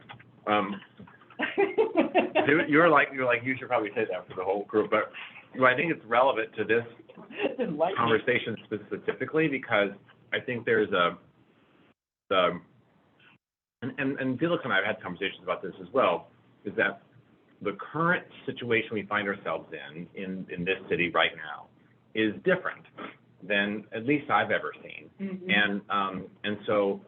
And this committee is just getting started.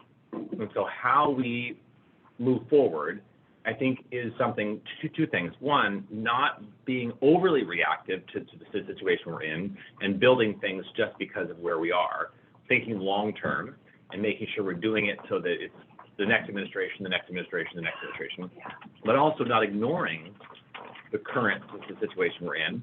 And I think one of the things that we need to recognize is that this administration is very likely to be hostile to this work, mm-hmm. and fear this work. And so that's just something to recognize, and that people who are supporting this administration are likely to feel the same way. Mm-hmm. And so how we come forward, how we do it, I think is an important thing to just sort of think about, and both in language, but also in process.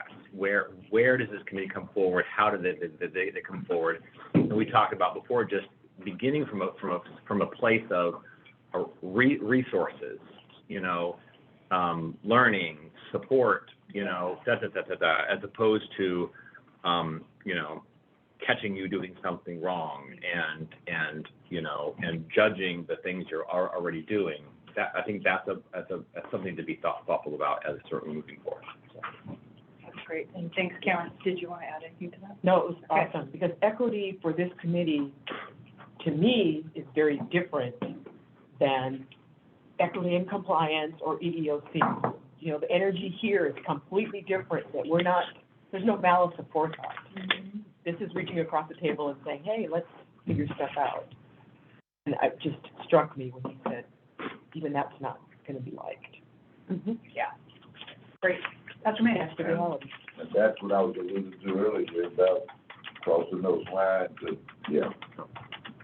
Great. And that might be important to frame how, again, a template for when I go to the Health Policy Committee, a template so that, my physical presence clearly will be impactful, but then once I open my mouth, not soft pedal, but how to safely engage initially. Yeah. Because if I come in with, we do this, this, this, and this, people may lose their mind. Yeah. If based on what he just described. Thank you so much, Hannah. So I was going to, we were talking a little bit during the break, and kind of that idea of the script or something that you collectively can share and feel comfortable with, and thought maybe some of the bullets as we were sharing earlier today about purpose of the committee, those simplified, clear, concise bullets that Cameron shared initially and got some you folks to weigh in on those. Maybe we package those in a way that you feel comfortable with those as sort of talking points, if you will, and some of these other thoughts. I think Sonia has said here in the chat, strategy, systems, and support. And I wonder if guiding questions would be helpful here. Less of a checklist, and more of like, here's the things we'd like to learn. You're in this learning space and absorbing space. So as you think about like your committee work and the bullets of what Cameron had shared earlier. So those are great suggestions. Any other thoughts related to that testimony piece before we move on? We kind of said we weren't going to talk about it, but we kind of did. But it was really great. Okay. Next guiding question is about how do we want to engage with community members and groups, and thought that, again, this one we could better unpack after having, we know for sure, Kathy, you mentioned the school board. It's like, really want to make sure we have space for that and think about strategically how we do that. But likely there are others, and we can continue, and I'm making sure that I'm reading those out loud too. Think about just other groups here, and I'm sure there's a long list, but for today, are folks okay with at least tabling that for the moment and thinking specifically, maybe this gets more strategic and thinking who those groups are as we think about your priorities and work plan? Is that okay with everybody? So moving on to our next big bucket. I'm just thinking that we should send an invite to the ombudsman and really encourage him to attend meetings. I think he would add a lot of value to it, and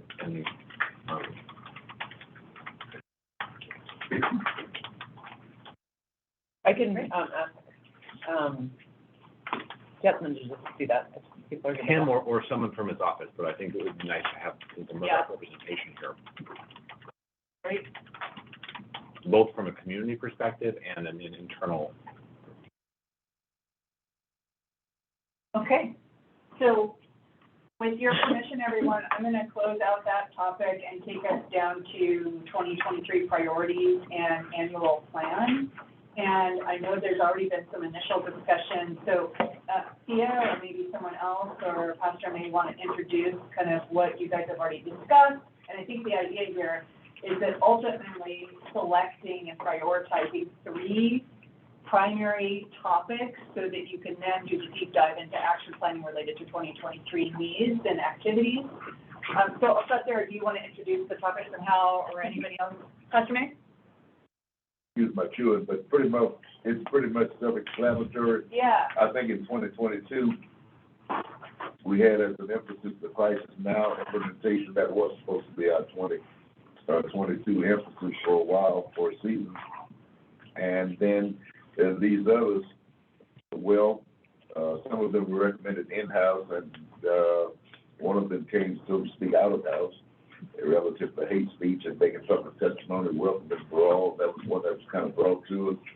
And the committee felt that it was worth spending some time in unpacking that.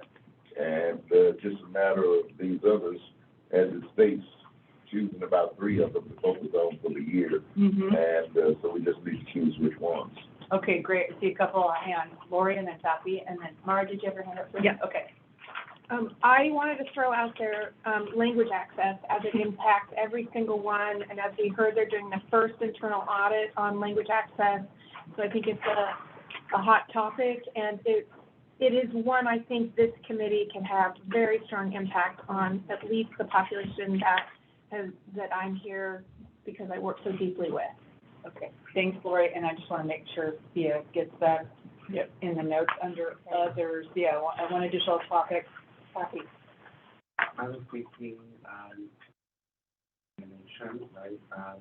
There's housing and homeless committee, so I think we can eliminate that one, and then eliminate the equitable granting, hiring, and contracting, because that's part of, we have a budget and finance, right? Almost.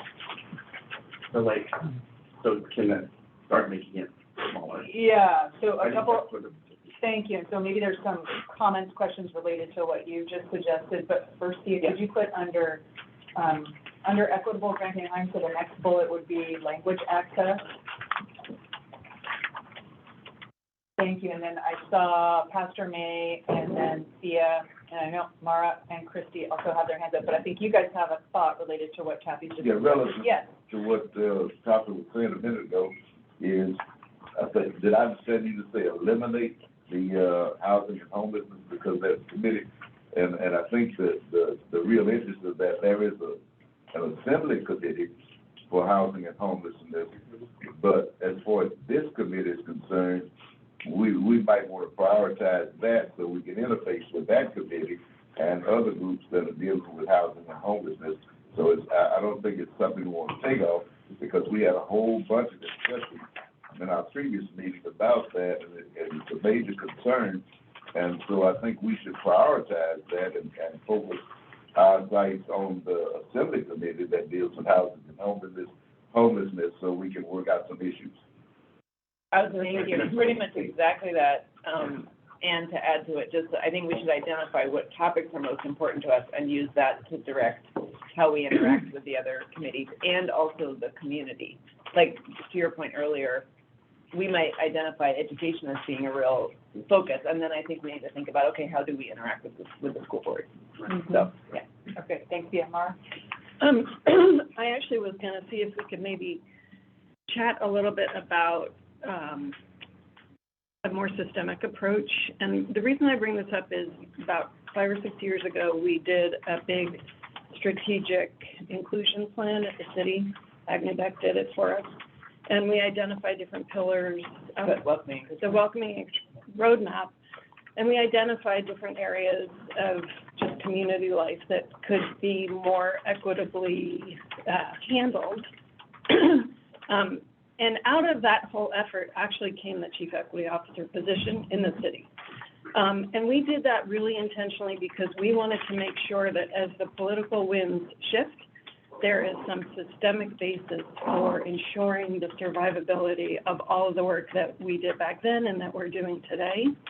And so I'm wondering if, I'm not advancing that plan per se, but I'm thinking that maybe one of the pieces we could do is build on some of the work that was done before, so we're not losing that thread.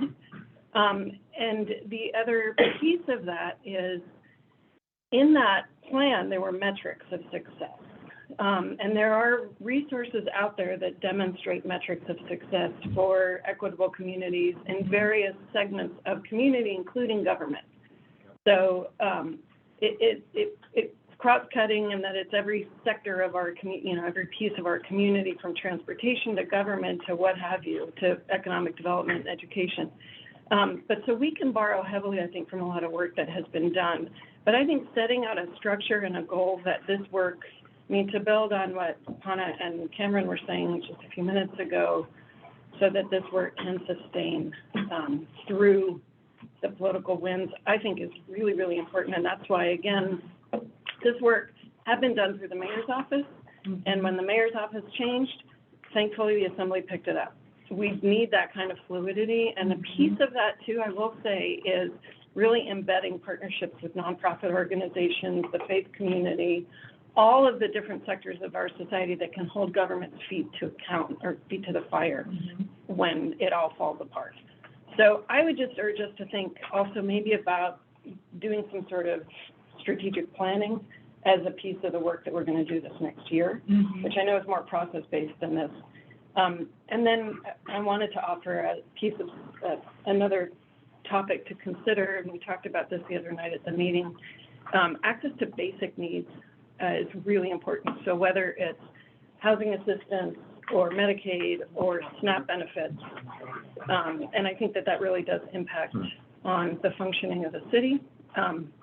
So I just think that that's a really, really critical area for us to get engaged.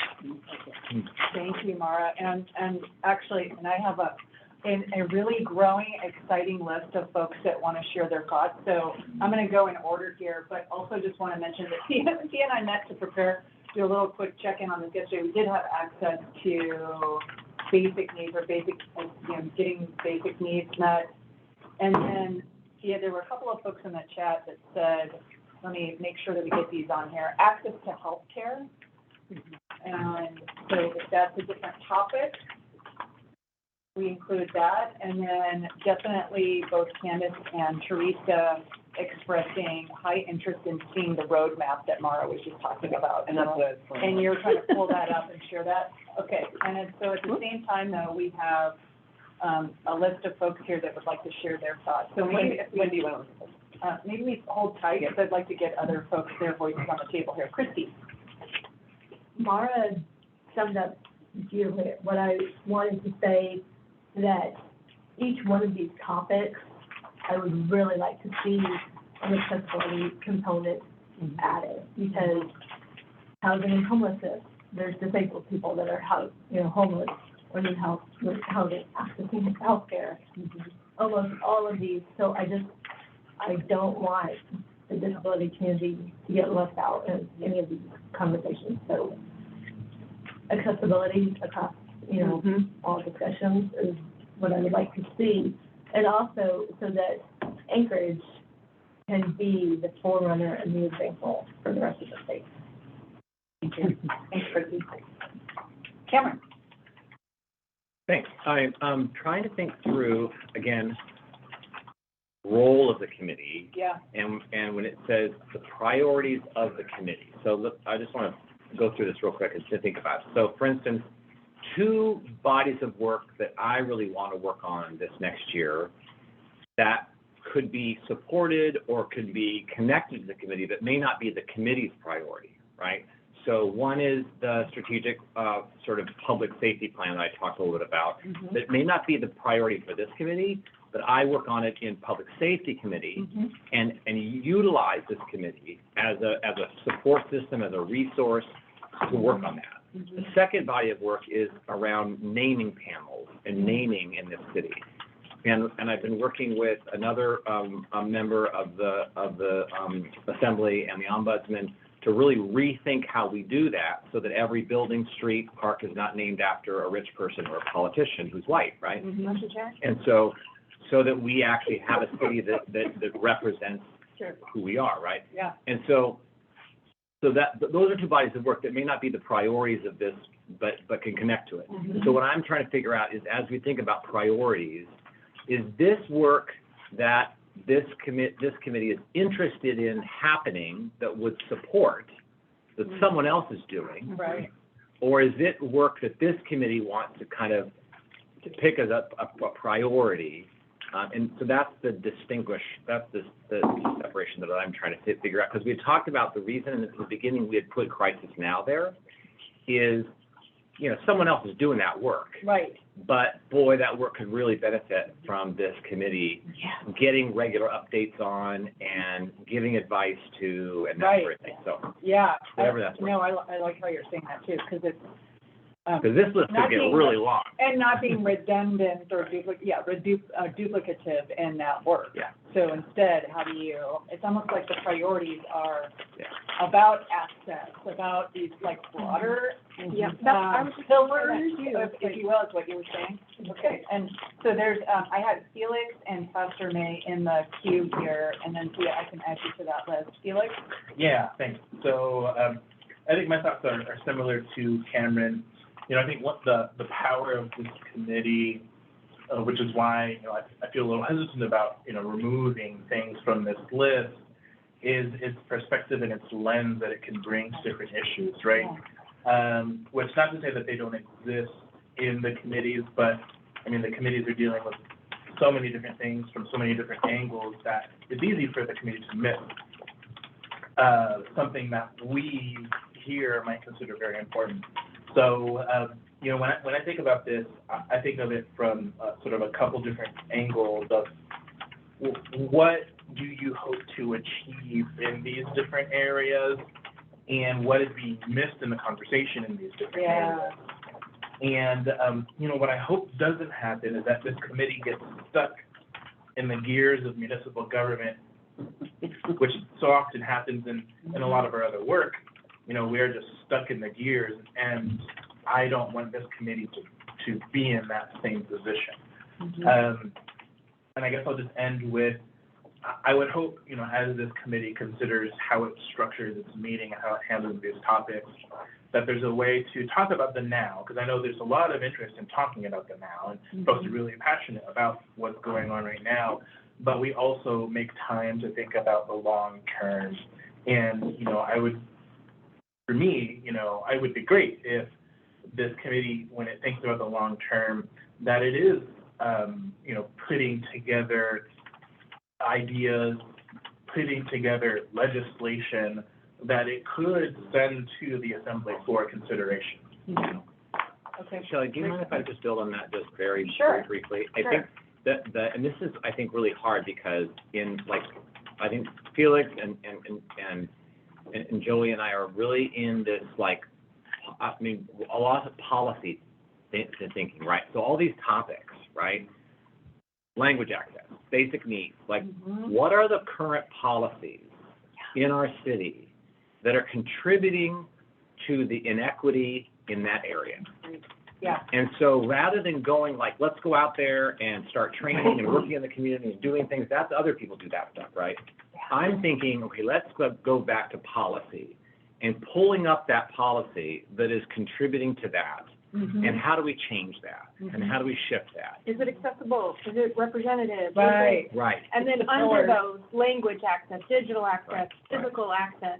Because what happens then is then we're changing the trajectory of this work, right? And so that's a little bit in the policy mindset, but that's part of that's why when I think about naming panels, right? Maybe not the most exciting thing for one person, right? But how Jim Cubitt and other people in the 80s set course something that now decades later has resulted in where we're at, right? So how do we change the trajectory of that through changing the policy? So I just want to make sure that that's one body of work here. Yeah, that's great. Thanks, Cameron. Appreciate it. So, Pastor May, you've been patient? Yes, one thing, in addition to that, one thing that Felix alluded to earlier was that the work of the Assembly is predicated upon policy and allocating resources such as degree. And so if you don't work from the policy level first, you'll never change anything. And so I can appreciate that. And but back to the priority setting deal, we talked about setting 3 major priorities for the years, not for lifetime. We can graduate to other stuff, but we talk about setting three. And, to your point, Ms. Cameron, is that I think we could do both and as it relates to honoring your priorities and dealing with issues related to that, and also have the priority of our own that we're working on simultaneously. If you see what I'm saying, that we can do both and. And then I had another question that's not directly in this, but we passed over earlier, whereas Taka was mentioning the educational piece relative to our children, and this committee is set up to interface with organizations and entities outside of the assembly relative to equity issues, interfacing with those and that kind of thing. My question is this: how do we effectively do that as an assembly committee, or are there any constraints therein? And I guess I'm asking that to these assembly personnel. Yeah, that's an interesting question, and man, I've said so many questions to legal about this committee. I think I would want to, in particular as it relates to some of the public notice and open meetings act requirements, just get a little bit of a legal understanding of how this committee could interact with the school board. Because when the assembly interacts with the school board, you know, it's during publicly noticed meetings and they're recorded and all that kind of stuff, because the publicly laws on that. So, but I mean, there's nothing that stops this committee from wanting to interact with the school board. I don't think so. Right. There just might be some rules you have to follow. Well, that's kind of what I, you know, what constraints we had relative to the assembly side of it. You know, I mean, we could go out there as John Q. Public and interact, or some other organization disconnected from the assembly and go and interact with the school board and that kind of thing. But if we're interacting with them as the equity committee of the assembly, you know, that was my concern. Okay. Yeah. Great question. So we've got that on the queue, and I just wanted to honor, so Teresa had a question or comment in here. How do we focus our committee, how do we focus our work on the things the committee can help the assembly change? And I think this is in alignment with some of the other feedback we've gotten. So there are many things we would like to change, but they may not be things the assembly can change. So that, again, is another good parameter. And so I have in my queue Thea and then Christy. Just two things. Framework, which Dr. May said. Okay. One thing is just that our regular meetings are publicly noticed and recorded. So seems like were we to invite members of the school board to come to one of our regular meetings, if we wanted to focus on talking about education at that meeting, seems like that should be okay. So maybe we can confirm that. But I think where I'm getting to with that is that once we kind of identify what are some priorities, then we want to say what activities do we want to do to act on those. That's kind of our next question. And so with some of them, it could be just informational, like we want to invite the school board to come, hear what they're dealing with, and offer our help. And we kind of leave it at that. Like that could be it. Whereas other ones, like the public safety plan, we could say, like, you know, while that's being developed, we want to have that on our agenda at every meeting so that we're having like back and forth, and maybe even assign one or two committee members to being there. So, and then to Cameron's point about policy and Teresa's, you know, making sure we want it to be effective, another activity could be, you know, for contracting or for grant funding. And we've talked about that at previous meetings. You know, we want to actually get a report from the health department. I know it'd be really a burden to them because there's like literally like 4 people working there now. I know all of them. I do too, and they're managing like a colossal amount of money. I mean, it's kind of outrageous. Anyway, aside from that, you know, if we could get them to come and talk to them about, okay, what are the procurement policies, you know, or just send us the link so we can do that analysis ourselves. So all I'm trying to say is, to me, those are all examples. Strategic planning is another one. And whenever people want to, I can zip you through some slides where we did this like in 2019, pulled together all the muni plans we worked on that were related to equity. Yeah. So I have a slide. Okay, that was it. great. Christy, did you still have a comment? Okay. So from what I've heard, I think I can summarize this up essentially.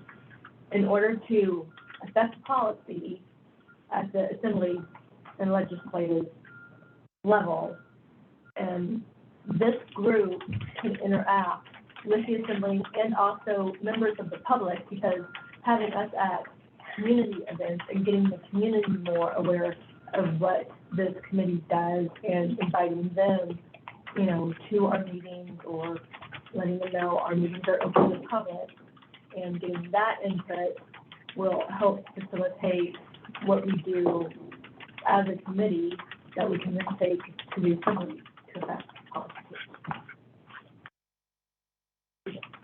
Yeah? That's it. Okay, Mic so drop. I'm not seeing any other, yeah. Boom, boom. And I just want to honor Teresa's comment here. I like the idea of a policy review. So should we do a quick review of that work? Because I think what we're trying to zero in on, in part, I feel like the question is like, what do we mean by priorities? And I know maybe going back to what you just said, Pastor May, this is like 2023, so there's kind of two buckets of priorities. There's the priorities of like our core work is the things that are identified in the charter and then the additions in the simple way we said that earlier today.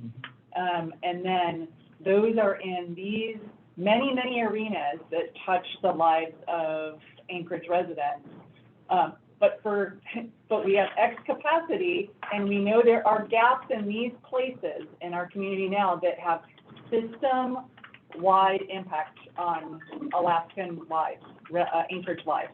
So those things are maybe, and for 2023, that we know are burning issues, hot topics at the moment that need to be addressed, and this committee can help shift and move the needle on those things in the right direction on, for example, I've heard several people talk about housing and homelessness. Okay. On, is it healthcare? On education? Done. Okay, now what in those arenas, those system level and uni level kinds of things, what can we do? If those are our priority areas, what can we do within those areas activity-wise? And where are the gaps? Like, and maybe that's in the report that you guys, the work that you guys did, Mara? It was a long time ago. That was a long time ago. But what it did do, and I'm sorry to interrupt, is it set out that value structure. Okay. And then we had action items that need updating. I'd be curious to see, I love what Thea did a few years ago and come up with all of the equity work that the city has been doing. That's why it would be helpful. And your work originally was influenced by GAR as well, the Government Alliance on Race and Equity. No, it wasn't. We were looking at getting engaged with GAR, which I'm not sure you all are doing, but this was through Welcoming America and the Welcoming America Standard, which is a standard that's out there that we could look at and say, oh, in order to achieve equity. And, you know, like disability issues were not included in the 2017 plan. That was a huge gap. And so now we have a chance to really fix stuff like that. You guys want to? But what we're saying is we're looking at these issues and we can recognize things like, okay, we're not providing language access. Right. So we need to attach funding to ensure, along with some sort of, like, there's a consequence when we call and there's no, I think the biggest one too for the community, and probably Teresa would agree with this as well, is the digital access as well, because everything's now online only in English. You're leaving out a whole population of people who don't have access to broadband, all those things. And so am I hearing that correctly when that's what we're talking about, like picking issues and then using our equity lens to say, okay, can people access it? Can they physically get there? Is the space welcoming? Are they prepared to work with people who are non-readers, even if English is their language, that they're non-English speakers, that they don't have digital? And these are the things that are keeping people from accessing the very basic things like housing, SNAP, all those things, where we can ask the assembly to both put money to it and to have consequences when people don't do it. It's a federal law to do these things if you're getting federal dollars, and there's no consequence. There's nobody for me to call when I say they won't help anybody. And I'm not talking about some remote village language, but we need more information. When we have a large treaty population, please don't get Spanish interpreters. Like, there's very basic things that people don't get, so they're all proud of their language access, and they show up with, they don't ask what language, they that people need, they make assumptions. And then that's in the best case scenario. You're like all excited, they know language access, you know? And it's not just that, but it's like being able to get into the space. You don't want to have someone with one type of disability saying what is appropriate for someone else with a different kind of disability. I'll leave it. Goodness, I just like that. Okay, I want to make sure, I see your hand, Pastor May, and I want to make sure, Candace or Sonia, Teresa, anything else that you guys would like to weigh in on? As I know, thank you for putting your comments in the chat, but we'd love to hear your voices too, if there's something else that you'd like to share verbally.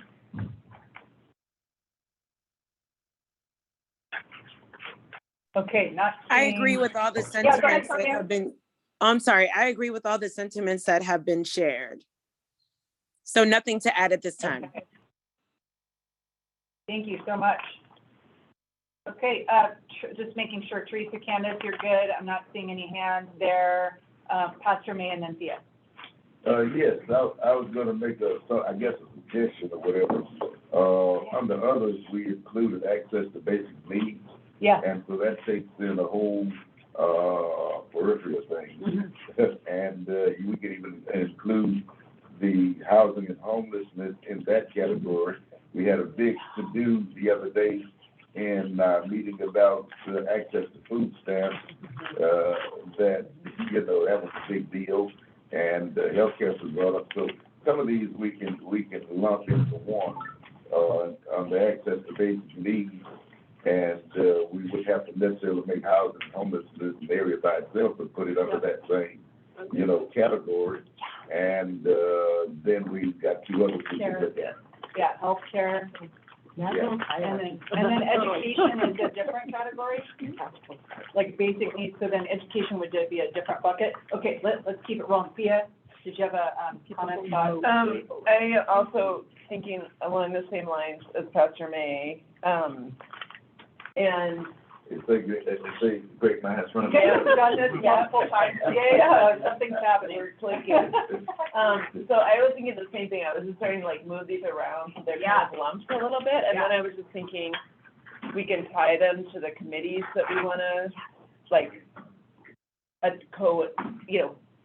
when we go to those committees, we're saying these are things we're interested in working on. Yeah.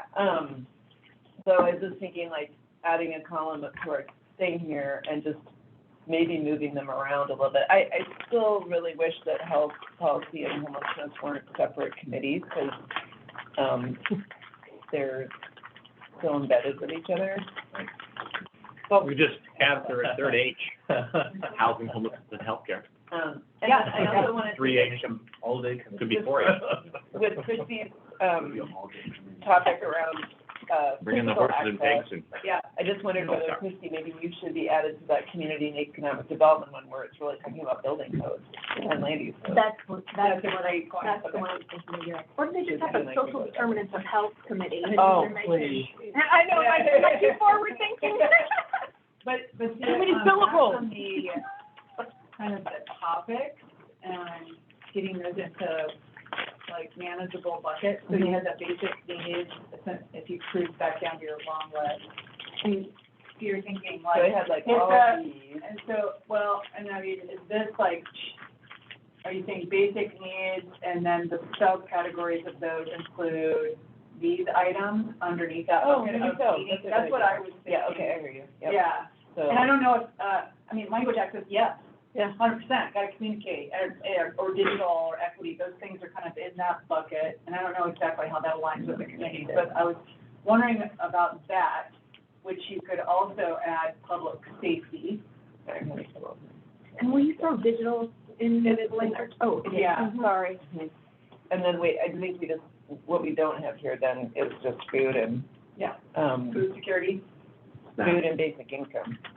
oh, thank you. That's what we talked about on Thursday. Yeah, okay. And so- I would add, public safety.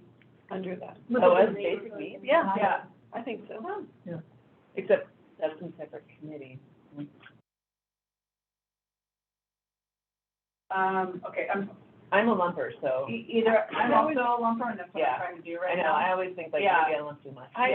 It's Maslow's higher, it's the basic needs. Because Yeah. this now is really. Thank you. healthcare Yeah. also. Yeah. You're not safe, you don't Yeah. stay, Positive whatever, first. yeah. Okay, and then also, I thought Maslow said it education. first, and then you. Education is down here, and, I mean, I'll just weigh in as a Anchorage resident. It's a crisis. So, you know, that piece of it, I would, yeah, exactly. Can you bold basic needs and bold education? Okay, education is still separate. Education is still separate. Great. But from my perspective, Yeah. so please shut me down. Okay. Yeah, okay. So that, Okay. Lena's here. Can I ask what crisis now is? Yeah, great question. whoa. Okay, she needs a special seminar, but Yeah. yes, let's define that. But it's So the everybody whole has- system. So it's not behavioral just- health crisis response. So it's But having, it totally discriminates against adolescents. well, we haven't, there isn't been a focus on adolescents yet, Which is fine. absolutely, yeah. Yeah. Although, actually, it Oh. isn't, Yes, it is. Providence is gonna have their urgent care be for adolescents. So we are working on that. But that's good, that's a behavioral health, But it hasn't folks who are started. embedded It's not in community-based, and frontline. it's not. Yeah, from the call Well, center to the response Great. to the And stabilization. just process. the idea that Yeah. Okay. I mean, so far, and welcome, Lena. I'm glad to have you with us. And let us know if you're able to, if you want to throw a chat in, that you can, hear us and see us okay, no worries. Oh, I just got your chat. Yeah. Oh, Thea's got control of The that. weird thing is it doesn't, to, No, we have, welcome to our technology conundrum. The screen goes, it does this fade out thing Yeah. occasionally. I don't oh, know that's the, a good idea. yeah, sorry, everybody. No, it's, I don't know the magic solution for that. Yeah. Okay, I mean, there's still like, whoa, pretty dense in this arena, Right. but of course, and education, and is there a third? Because within this one, certainly there's a ton, well, but, in yeah. some ways, and you want to try to piece it up by committee that way to, I mean, actually, all of these actually are kind of influencing Rules. like assembly and municipal processes. Yeah, I think because the assembly has, and Felix really spearheaded this, is the sort of the larger strategic planning for the assembly. Like, what are our priorities over the year, and wanting to build an equity pillar into that. And then having that, and so having this committee be a part of helping to develop that. The other piece of it is on there is that, again, this is that, you know, maybe not now, but should be thinking, is the Office of Equity and Justice and the Chief Equity Officer, and that is foundational to this, and that relationship, which is not functional right now, but is something that should be kept on the radar. And Junior was here with us on Thursday. Okay. Taped it all meeting. yeah, were you about to do like a, and, sub-bullet that? Okay. Like, this is the whole website right here, that's the whole website. For that office? Yeah. How old is the office? It started in Was it- 2020. Okay. 2020 or 2020. 2020, okay. But it Yeah, I was a trying to direct remember. outgrowth of the strategic plan. Okay, gotcha. Oh, no, And Coffee, you had your hand up earlier. Did you still want to weigh in on something, or maybe I took too long? I think we are, Got it. we're on the right track now, yeah, because I was thinking like, because a lot of those things were like all falling under the same category. Yeah. And so I was thinking like, maybe a way to like, you know, separate them and categorize it. It was like more policy and then hot topics. That's basically how I was thinking about it, like current hot topics and then policy. Yeah, Because and maybe that comes out of like the activities Right. piece, and when we think about 2023 activities, we can go, like, Right. okay, what are the things that are gonna be the most impactful Right. in this next year Right. to move the needle in the right direction? Okay. Awesome. I like that. Yeah, Felix. Yeah, so I just want to add one thing, Please.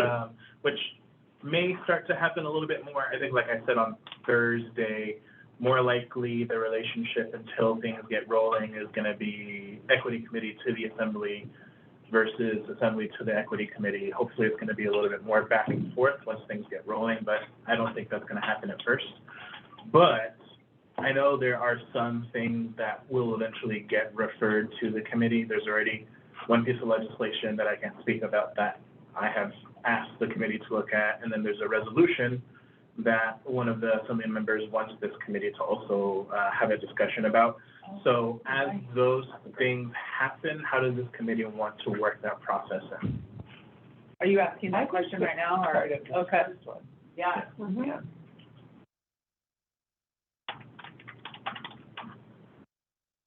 You described just saying in the resolutions or? Yeah, any resolutions or ordinances that the assembly wants this committee to take a look at. Yep. That's great. Yeah. So this is what we have on the table currently, everyone, under the broader topic of which three of the following topics should we prioritize? So this broader bucket of embedding equity, and it's almost like we're starting to develop little mini goals here. Like one of our broader goals is embedding equity in municipal plans, processes, and resources, and the things related to that. Another goal is meeting our residents' basic needs, and that includes all of these subtopics.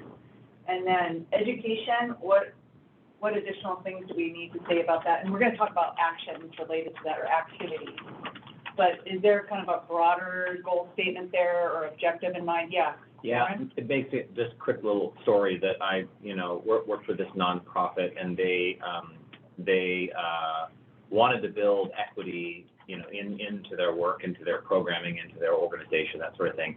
So they did all this work, and then realized that their board and their staff really had no understanding what was going on, and so they had to take big steps back to be able to actually provide information and resources. And I was being a little facetious earlier when I said people don't know what systemic racism is, but it's actually not being facetious. Even the word equity is misused every day. I hear it every day being misused. And they just replace equality with equity. I have no understanding of what the differences are.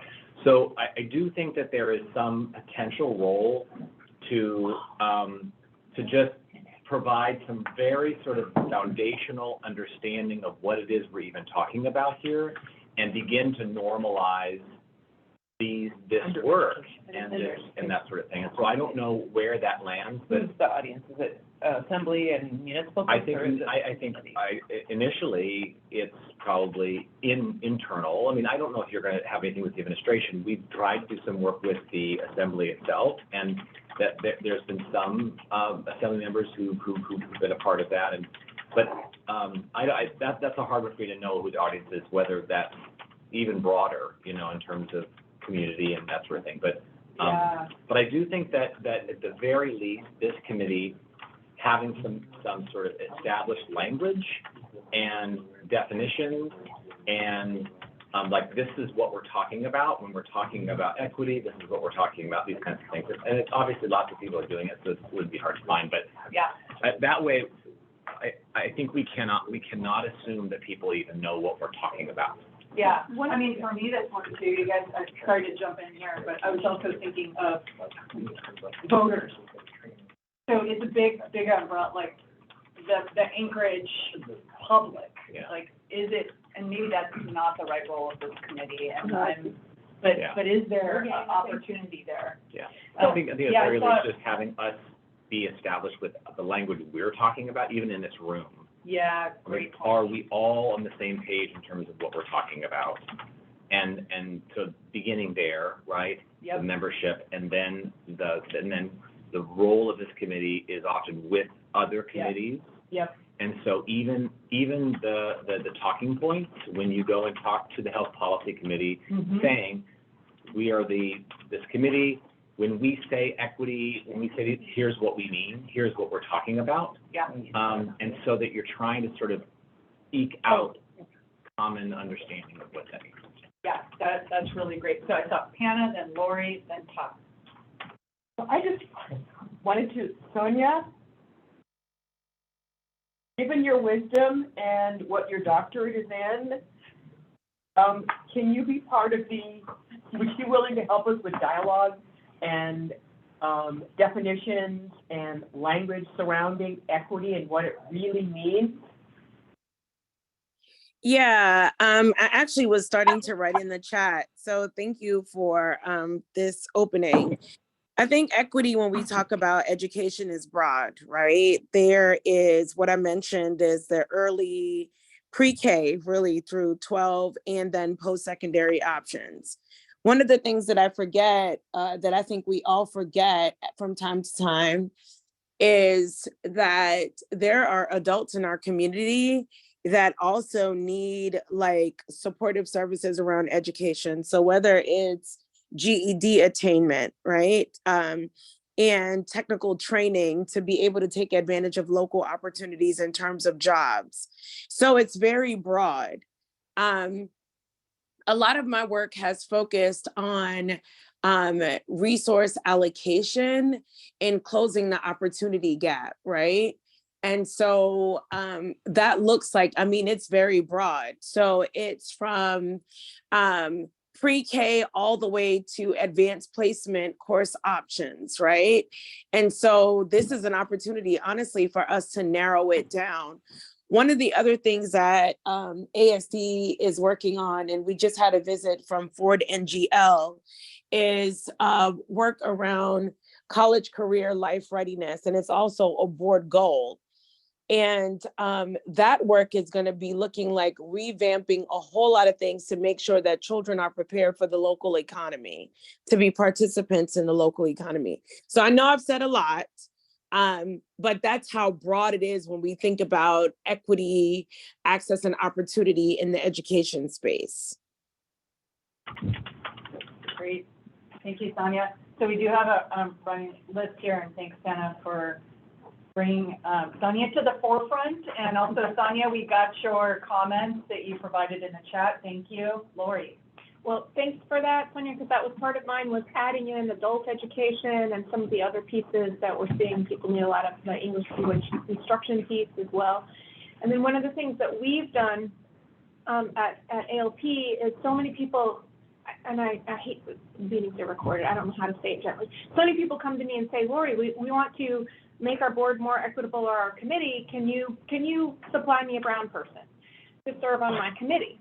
And so that question was so deeply hard for me, because people I love are asking me from a place of trying to move forward, that we produced a one-page document on, are you ready to be a little bit different on your board? Are you ready? Wow. And so that's what Cameron was talking about, the education piece, is that we can do something like that. Like, if you're strictly following Robert's Rules of Order, if this will be the only person who English is not their first language, if you're not ready. And these are things you need to think about. And the person who helps us put that together works really hard and long-term within the disability community, the differently abled community, on how you get inclusion in those meetings. And I think that's something that we could potentially do that would be useful, if people could ask us more, what does this, give little trainings on what does this even mean? How do we work with and be inclusive? We want to do that at ALP, but we simply don't have capacity to run around training everybody all the time. That's like, oh, I'm confused. Tell us about how you work with people. Mm-hmm. Thank you, Lori. Can I'd love a copy of that.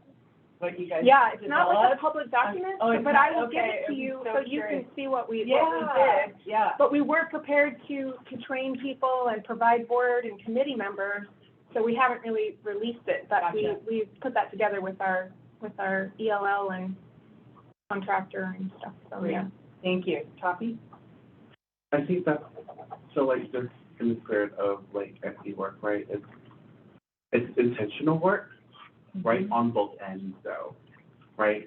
As we know, like, it has to be intentional, that when we go into spaces, that people that are in those spaces are also willing to learn. Mm-hmm. And with, with like often in our current administration, there's a barrier, right, of like, to reciprocate like our efforts to teach them or to help them with their equity lens, right? And so like, I think it's the same thing when it goes to when it goes to our community. When I speak to my community about equity, it's different because, one, I'm using my own language, right? The language that people will understand. At the same time, the people that will attend are people that are intentionally there because they want to learn. They want to participate, right? Because there's no way we can force it upon people. And then I hear that's like what Friends is talking about, right? About like when we go out to talk about to people, right? Or like when we're going into committees,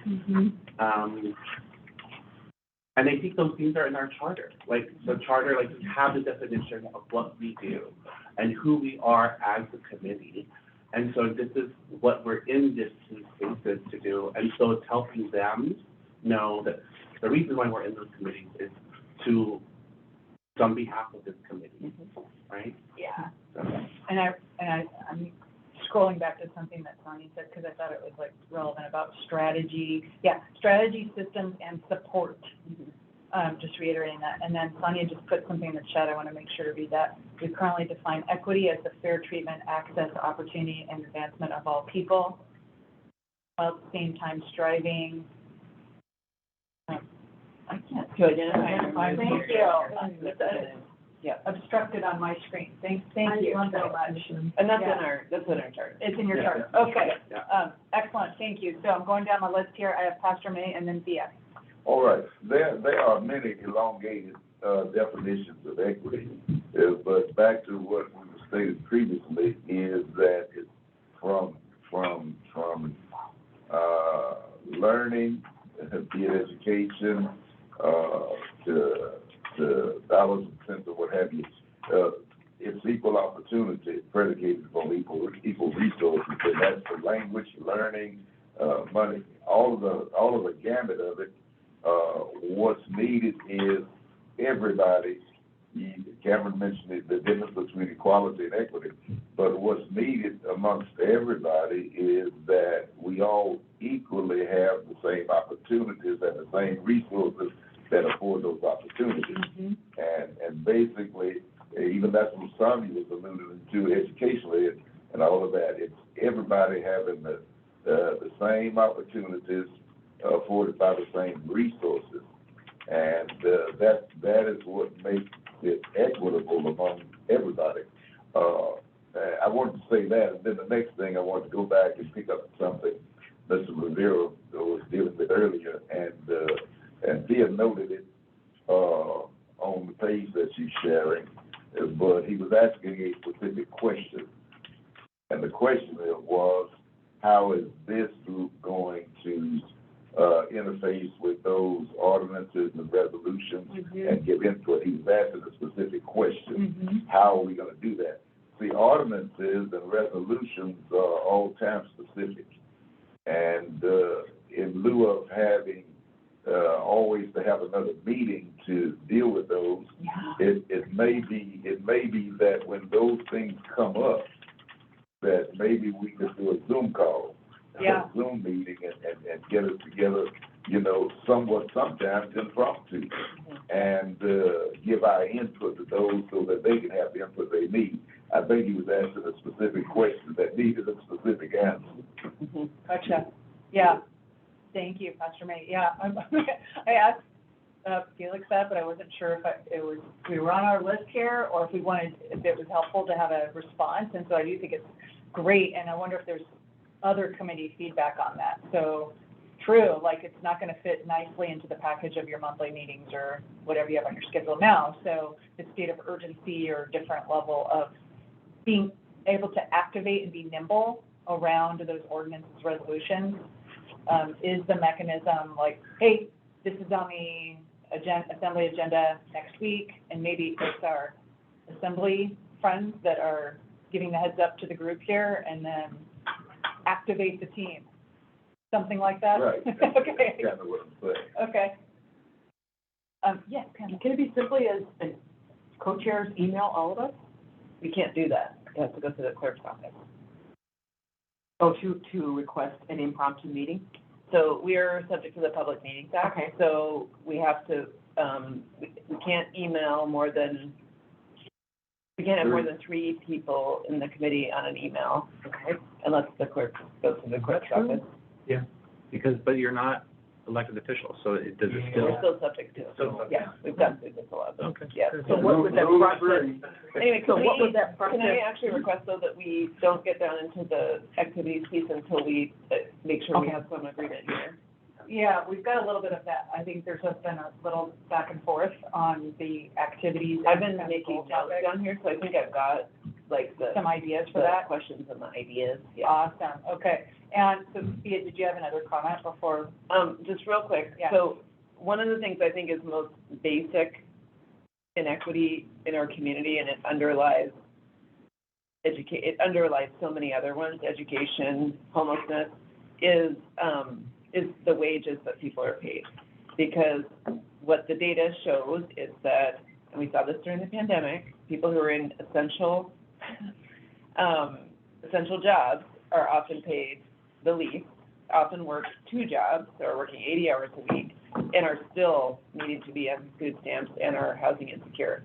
So for me, one of the most powerful, like across the board things we could do is work towards, and I know there's opportunities maybe through some kind of ordinance, but I think there are other opportunities to even build readiness for that, where we're working with large employers and unions and others to just simply kind of pressure employers to not pay less than $21 an hour. And I think there just needs to be, I think, a real focus on that, because there's no way someone can work 80 hours a week, be on food stamps, be housing insecure, and make sure their kids are doing their homework. Impossible. Yeah. So that's just, I think, a really important one for me. And then I had like 3 other things I wanted to say. Okay. Thanks, Tia. So I see Sonia's hand, and anyone else in the room here? Okay, Sonia. Hi, I just wanted to go back to the part where we talked about diversify leadership. And so that's under education, second part, part A. So education 2A. And I think it's important to say at all levels of leadership, oftentimes what will happen is that when a company wants to do, or an organization wants to do performative equity, what you'll see is that you'll see like a person placed in a mid-management position. And so having equity or diversity at all levels of leadership is important. The second part to that is that there really has to be work done, and I don't know how we would say that or outline that. There has to be work done in creating a culture of equity, because inserting 1 or 2 people, what happens is not only is it performative, it's not respected. And so it doesn't influence anything, but embedding it into the culture of a place, and I don't know how we would say that, is very important to the work of providing that full access and full participation. Thank you, Sonia. Other comments related to, I think we've got some 3 big bucket priority areas, and then Tia already got a head start on our list of some potential activities related to those 3 areas. But, and we definitely had that before we had a break, but I wonder if folks would like a little mini break right now before we dive into activities. But also don't want to close out the big bucket. Other remaining comments or questions? Felix, you look like you were on the edge of.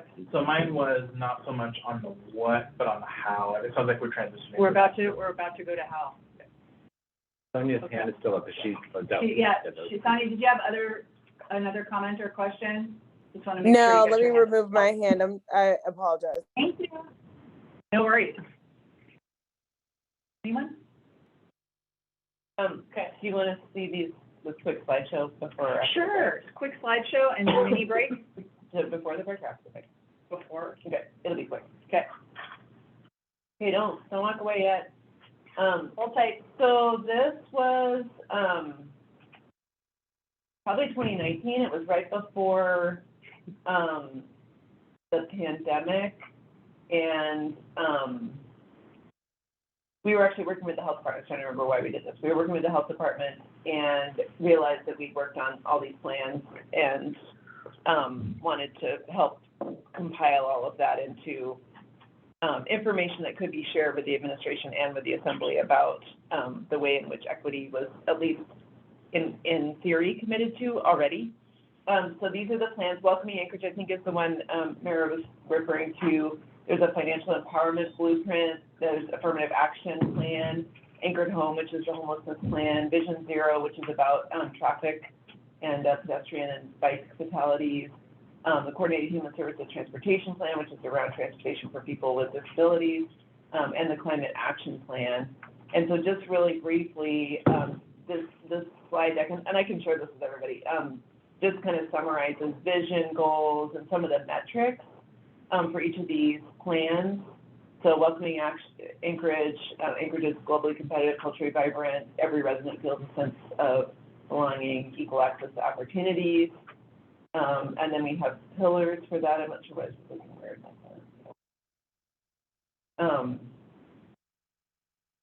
It looks like.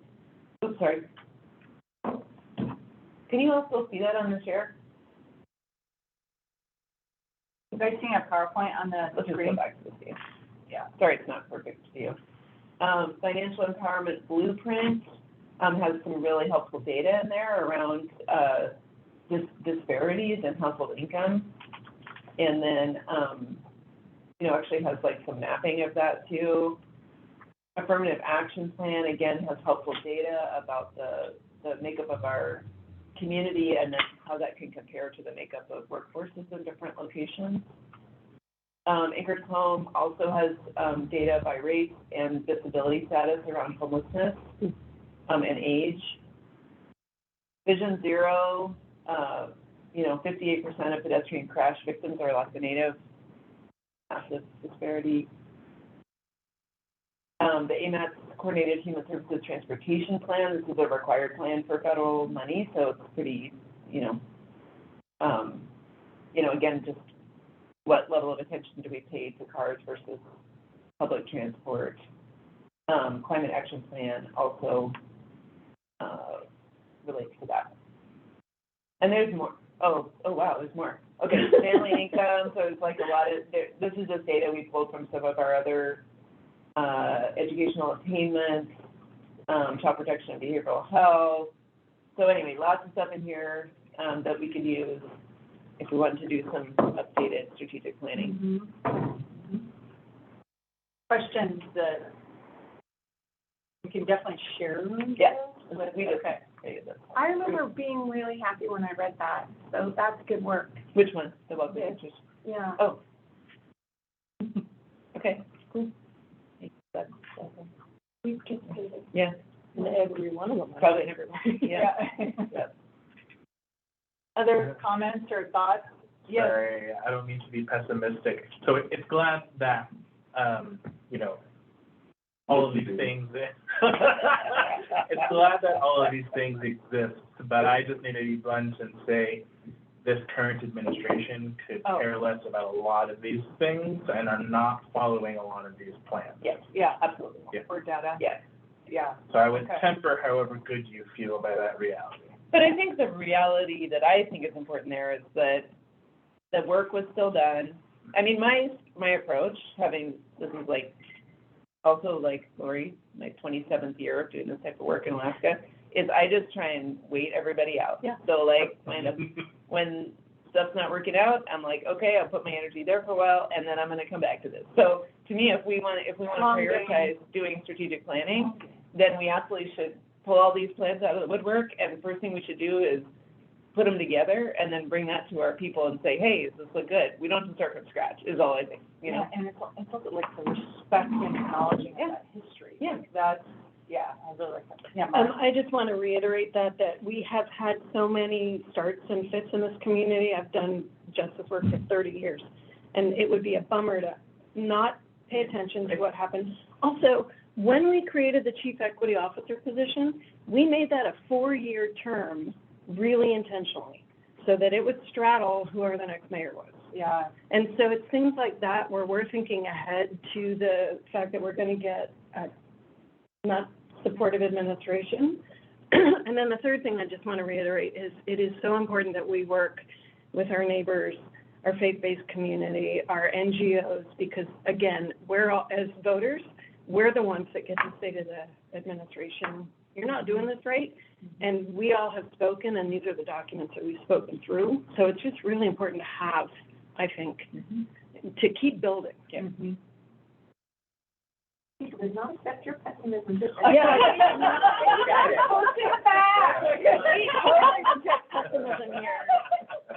Okay, yeah, Anna. I just think Felix may not realize, some of the people in this room were part of the MOA Health Department vaccine allocation, and we experienced, I'll just say it, Mr. Gerace's silencing of our voices and our energy and all of it, so. Well, you kind of tried. It didn't work. But let's push back. Yes. Thank you. But that's what emerged. Yeah, that's what I was gonna say, is this emerged, so we all can, we're putting Band-Aids on the wounds, and then we're gonna move forward. But thank you for saying that, because it did need to be said for those that maybe haven't experienced. Yeah, yeah. Okay, on that note, how about a mini break? I was gonna say, the life existence of this particular committee was a statement to all of that. Yes, yes, it was. As well. Yeah. Which Yeah. finger was that? Yeah. Okay, so should we take a, go till, it is 12:57, should we go till 1:10? Is that okay for mini break? And so what we have still in front of us, just to confirm before everybody takes a mini break. Into our 12 minutes off. I am cutting into your time. We said that we also want to talk about activities, the how, as Felix put it, so we need to do that. And then we have a little section still about resources. What resources do we require? So maybe at least initiate that dialogue, but know that it may not get completely wrapped up in a nice little package. So we'll attempt to do that. See you at 1:10. Thanks, everybody. And Celeste is, parking. Oh, she's here. Yeah.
everyone, welcome back. We ended our discussion before the break talking about kind of the big buckets and focus areas for your work in 2023. And now we're going to transition into kind of the what. I like how Felix framed that for us, sort of the what, and now we're going to talk about how in terms of potential activities that we can do within these buckets. And Thea started kind of an initial list, but I also, Cameron, do you mind sharing the little like short version of what you were talking with me about here in terms of like, as we think about activities? Oh, yeah. Yeah. So I was just thinking that, because I'm really worried about this committee doing everything and everybody and everything. And so I was really trying to figure out how, so it's built from the perspective of it works with the assembly and the assembly committees, primarily on policy allocation, policy and funding allocation. Like that's kind of how it's built, but it'll die of boredom if it just does that, right? If that's the only thing it does. And so this other conversation that keeps emerging is all this work of the community, all these community organizations doing all this amazing work, and how do they interact with this committee to inform it, and what's that relationship like? And then what's the relationship with the general community and, you know, just generally everybody who lives here? And I was worried that, you know, like if the community thinks of this committee as like where they go to talk about what's most important, that's a lot, right? We know that on the assembly.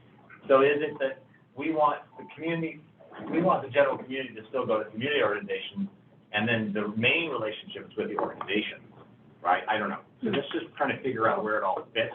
I agree, yeah. And so that's where I'm trying to figure it out, because this is really important, and I think it's going to take a few years to really establish this committee in this role. And unfortunately or fortunately, we're going to have to attract people that are kind of wonky and want to be involved in policy and procedure and budgets and all that stuff, because we need it desperately for the assembly.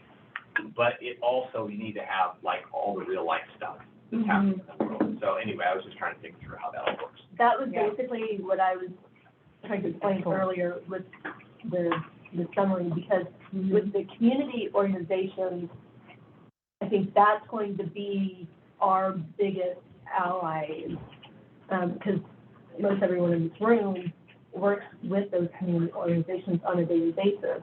And so in a way, they're almost a little bit more of an expert than we are. And so we want community members to still have that access to the community organizations, but those community organizations, they need help. And our job can be kind of that liaison to getting them help. Thank you both. And I want to welcome another committee member. Hi, everybody. Hello. Never the same. We didn't talk about anything. Okay, so we're talking about activities and actions that can help us achieve our work in these big buckets. Reminder of the buckets maybe, Thea? Here's where we got two lists. Yeah. Embedding equity in municipal plans, processes, and resources. The things under there. Basic needs. Things under there. And education. That's kind of like the, hi, I'm Shelley. Hi, Shelley. Great to meet you. Likewise. I've heard your name forever, so very excited to be with you in this space. So these are the three kind of broader buckets that the committee that we discussed as sort of helping to guide work for 2023 and maybe beyond 2023, but at least to get some parameters and structure around how to focus your work. And now we're in this discussion about specific activities and what can we do in 2023 to address those three areas. And then Cameron just gave us really good kind of thoughts as we think about activities that, you know, that work could be really overwhelming for the equity committee to have wanting to do everything and all of it for everyone. And so is there, in addition to thinking about how community organizations or how the broader community can deliver their thoughts and priorities to the committee, and then ultimately to the assembly, and that being longer game work, is there also and Cameron, I don't think you said exactly this, but when you and I were chatting, are there some shorter term activities that like make it fun and engaging and action oriented that are real tangible that folks can see as a result, like you as committee members, but also like the public and community organizations can see that something's happening. And it's not just all about policies and budgets and not real exciting things that folks may be very disconnected from their day-to-day lives. Yeah. So there's that. So I'm just Yeah. gonna give an example of the, Screenshot it and send it? Yeah, okay, you're right. your drawing was really cool. We were watching you draw. We were like, Wait, like distracted, like, that was here, I can quickly, but, But there was an example of a guy that came to our committee and shared a survey that he was doing. Yeah. Remember this? And he was like really excited about the survey, and look all the information I gathered and everything. And then the committee was like, well, you didn't do this, and you didn't do this, right? And you, if you would have called us, you would have, you know. So he didn't, like, this was a survey that, from this committee's perspective, didn't offer a lot of value because they didn't have access to all of the community members that needed to have access to it. He didn't ask questions and gather information that would have been really valuable. But his reaction was great. He was like, oh my God, I wish I would have talked to you guys beforehand. I wish I would have had access to you. I think that moment was really fulfilling for the committee to go, yeah, we can help you get really good information that would help to inform all of us, right? Mm-hmm. So that's not something that's really assembly related. I mean, kind of, but it's not really like policy and funding allocation work. But I think it's something that is really meaningful and this committee can be involved in. They need to build in funding, because we just got at AOP, they walked in with a 3-page survey, like, I'm supposed to get some feedback from this for this design program, and I was like, how much money are you gonna give us to administer the survey? Because we have to have one-on-one translation, we have to one-on-one time, it takes all of our time, you're asking me to do all this labor for free on these surveys, because we're the experts for $0. So that's the equity work too, is helping them understand that when they're supposed to have community engagement like that, they have to build in the funding for it. okay, so good. I have really strong feelings about surveys. I hear you. And I guess it's just sort of surprising. The survey already went out and came to you after the fact, so, but of course, I know you guys are new. No, he was actually sharing with us the level of effort he put into trying to make it diverse. Is it Providence? Yeah. Okay. And they like had this whole game plan for how they were gonna make it happen, and it totally failed. Yeah. And so that's kind of what he was coming to say, is like, we really tried at the outset to cover our bases, and we totally missed the mark. And it was right when ABC was doing the needs assessment, and they had already gotten like 650 survey responses, and Providence had struggled to get like 140. So it was kind of, yeah, Nathan was definitely coming like. Community needs assessment at Providence? Yeah, they got a really low response rate, even though they had put all this time and effort And into it's it. such a critical. And it was a really long instrument, it was all in English, it was. But they were also asking really difficult questions. Yes, they were. And so if somebody was helping somebody, we couldn't get people to help people take the survey, because if their answer was, yes, I am feeling suicidal, they didn't want to be responsible to have to take action instantly. You know, there was no support system for those kinds of deep questions. I wasn't even thinking about that one specifically. I was thinking about an engineering one that came to us. But, yeah. Yeah, that was a complicated one. So maybe a good example of like, where you can immediately provide some value. And so, Thea, do you want to share kind of the initial list that you have going here for activities? And again, our focus and thought here is in the bucket of that earlier one, equity, building equity into assembly processes, et cetera, education, and then meeting basic needs. You've got a preliminary list here. Should we look at this? Yeah, so just like just as people have been talking, I'm just putting this together. So invite community partners to committee meetings, that's what that's supposed to say, sorry, like the Anchorage School Board, that could be one thing we did. Research current policy on important topics like procurement and grants, and identify policy changes to build equity. Designate time for specific projects, working with other committees and bodies like the public safety plan, or like if the school board's doing something in particular, we want to engage over set period of time. Engage with relevant committees on hot topics to make immediate changes. lead strategic planning efforts to develop and adopt plans to embed equity.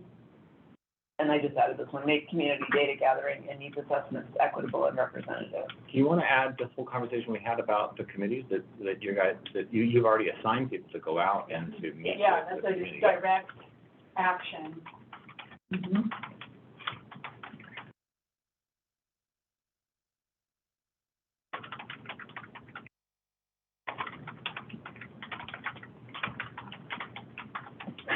She almost did it like the guy that writes us his emails.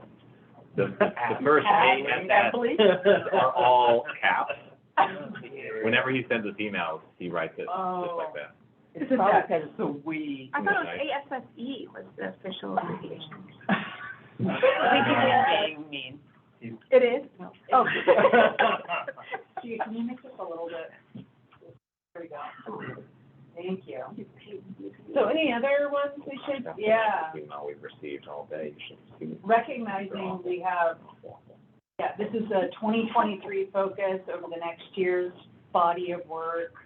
There is a robust list currently. What questions or concerns do you guys have about what's here or what's missing? Yes, Felix. Yeah, so is there a way that you can maybe email this document to us?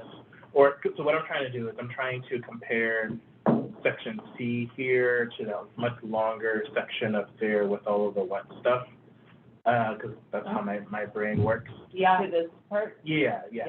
An outline. Yeah. A matrix. I Spreadsheet this can, and maybe at a minimum, what I can get on the board right now is the topics. So the main topics that we're talking about, although there's that mini list related to them underneath. Basically embedding equity, Yeah. meeting basic needs and education. Oh, yeah. I think maybe missed this, I was downstairs when Cameron was narrating the graphic. So he was talking about, do we want a direct link with all community members and, or is there a filter through maybe working with organizations? And then he said, and what's the relationship between this committee and this company? In a way, kind of like what I was describing earlier, that in essence, you will end up being the liaison between the community and two community organizations, and then report back to do something and help the policy change. Okay.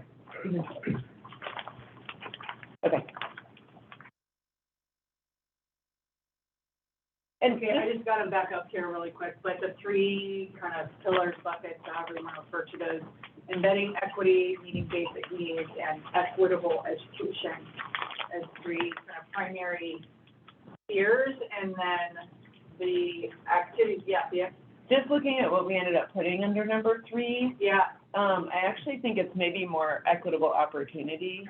Equitable opportunity. And it just so happens that kind of starts with education, but we basically started off talking about education, but then we kind of went from there to creating equal opportunities by access to early childhood, K-12, post-secondary, adult, and then creating a culture of equity within workplaces, organizations, and government. So it's kind of beyond just making sure education is equitable. It's really about equitable opportunity, I think. Yeah. Other reactions or thoughts? I snuck opportunity in the end because I'm not in total agreement with that. Okay, I'm not important. I'll go with you. Yeah. Okay. Yeah, and at the risk of wrapping us around an edit axle, which I don't want to do, I think the problem is what you just described, Thea, within, that's embedding equity. Well, this one, at least what we've talked about so far. Okay, so that's is the like, important part. Yeah, is kind of. In policy. Well, in a municipal. Right, get that up here. One would be more governmental. Exactly. Then the other one's Municipal. That helps. CPR, for the sake of brevity. Okay. And then if we look back at those, I don't know if this is helpful, Felix, or at least to get those on the screen, and maybe can we type those into the chat via these 3 buckets here, please? And so those folks also have that reference, and Pastor May. Yeah, I have a question. Mm-hmm. There's about, 1 through 5 or 6 under embedding equity in there, and we were originally looking at those the three out of that we were gonna prioritize. Right. But instead of that, we kind of moved it along to, okay. So these are the 3 priorities? These are 3 So- big bucket areas, yeah. So are those included in that in totality, all of them, or are we taking from that? I think that's what we were initially saying, is those, how we're defining those and the related topics is this more detailed version. And so when we say meeting basic needs, for example, we're talking about addressing housing and homelessness, access to healthcare, access to public safety, food security, all of those things. Right. And so then if we back ourselves out again to say, all right, well, these are the broader buckets for 2023, what activities can we do and should we focus on to move the needle towards these kind of, they're almost like goals, kind of priority buckets. Do we need to focus, for example, in this category on, do we have an activity related to housing and homelessness? Or something like that. There were a couple of answers. So, yeah, Tia and then Cameron.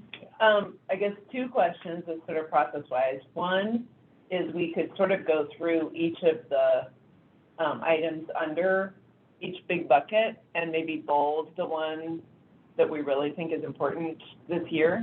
Yeah, so that's sort of my question. Which ones were we taking out and which ones were we keeping? So that seems like that's one option. Mm-hmm. Another option is, I think maybe, even though today our goal was to do an annual plan, we're kind of doing a mini strategic plan right now. And it's more than 1 year. And so another option could be, we sort of continue what we're doing, and after this meeting, we'll write this up and bring it back to the committee, and then the committee at our next meeting could kind of identify some more specific priorities. Yeah, and that's been the reason for my question, because I was still thinking on the annual. Mm-hmm. Yeah, and maybe that's the solution, is today is like brainstorm to get the ideas down in kind of basic buckets, and then we have an opportunity to refine that in one draft strategy, if you will. Okay, so that's a proposal, Cameron. I'm really, really conscious of continuing to center this committee in its purpose, right? Yeah. And so even the word activities worries me, because this committee is unlikely to do activities, right? Its role is to identify the sort of areas and then do its role with those activities, with those things. And so that's what I'm struggling with. One thing what I've heard talk about for just this year is building connection and relationship and learning with other committees. Right, that's one, right? Well, So we call that an action, it's under there. Right, so one Yeah. big goal is this year, really building that relationship, building that stuff, right? Yeah. Meeting with them, going to them, bringing it back, learning about them, all that stuff, right? Awesome. Right? Yeah. So the second one I heard was that as it relates to the work of the assembly, what are the key things that this committee wants to be connected with, right? So that's what I mean. Is it like of the committees that are out there, is there key areas that are in these priorities? That is it, because when you're like health policy and public safety and these kinds of things, is that the learning part of it, or is that this year health policy is going to be working on crisis now? That's one area we really want to make sure that we're staying connected with and building a part of. So that's what I'm trying to figure out is the work as it relates to the assembly, or is it work in and of itself? So are you saying it can't be both? No, I'm saying it can be both. But as it relates to the work of the assembly, beyond the learning, what are the things that this committee wants to focus on? And then aside from the assembly, what is the work that this committee wants to be associated with, right? Because I think it can be both. But I think distinguishing those things may be helpful for this year. So. And what I was hearing was for the learning portion, there's this opportunity with the committee members for, listening and learning from these other committees. And from that is a dialogue about what are the priorities and emerging issues or plans that those groups have or actions, and opportunity for an alignment and collaboration that I think can make the work more strategic. And so certainly we have initial ideas for what those priority areas might be, but there's a bunch of them. And so this is how you narrow that work, is by doing that first step of listening, learning, sharing at these other committee levels, knowing that there's still this other dialogue that's happening, like you're saying, outside of the assembly structure and related committees. Right. But it's a lot. So Right, that's what how it's do you like. focus? Like these two things, like Yeah. how does the equity committee support the work that's going on here? And we Yeah. we don't know yet. Yep. So we're gonna talk to them and learn from them and connect with them and figure that out. Yeah. And then out of that may come, well, let's help you with these two things, these Right. three things that Yeah. you guys are already working on, right? Yep. And then you're also, all this community work is happening. And there may be, what do we wanna do that's related to all this community work that's out here? That's great. That may circle back, because if you do this work here, and you're like, we really need to do something, then you're the conduit to bring it back here, where we can change a policy, or get money to it, or whatever. Yeah. So that's what I was trying to figure out. Yeah, and whether we call it activities or actions or whatever the case, you know, that one of them is definitely this committee of learning space. Okay, thanks. That helps me. Yeah. Call it a No learning worries. activity. So that's kind of where I was trying to get back to. We're talking about annually, and three basic priorities. One, interfacing with the other committees, and they coming to us, we going to them, how we want to do that. Two, we've got these hot button basic needs that need to be met, that's a priority. And then the third one, I think, education is up there, but that was the whole point for the annual, the three things that we want to focus on and prioritize for this year. Like I said, we're standing committed, we've got years to go, but this year. Yeah, and I think your folks keep zeroing in and coming back to maybe some shared ideas about what that is. And so, Dia, can you go back down to activities or what we're deciding? So, yeah, heard this. Full on, just related, and that is related to that first topic, I think, is establish regular structure. And then there were some other activities related to that. So,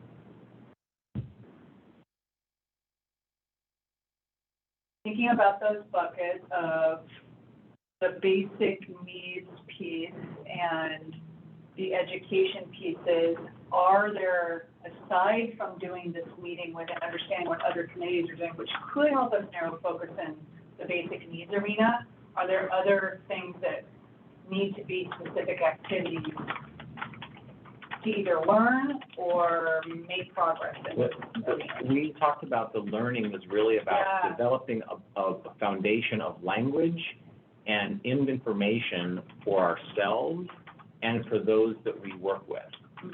So that that's the beginning education piece. What is equity? What are the things we're talking about? I thought that was a part of it, at least. It has to be. Yeah. Because, I mean, I just witnessed some of the meetings and the questions surrounding equity, and I'm talking about the assembly members, you know, having a strong foundation on what equity even is. And, you know, I think it needs to be broken down into basic terms, or else we're going to continue to have concerns or issues. Yeah, we're going to miss the mark, and we're not going to be able to get our mission accomplished. Because if we can't get to the assembly members. Yeah, and I think we spent a portion of the time today dealing with that very thought, you know, equal opportunity predicated upon equal resources kind of thing. If we could keep that kind of in that vein and get it across all the needs as it relates to assembly and committees and all of that, I think we can come out with an understanding. Yep, I see several hands, so thank you, Pastor May. So I have my list going.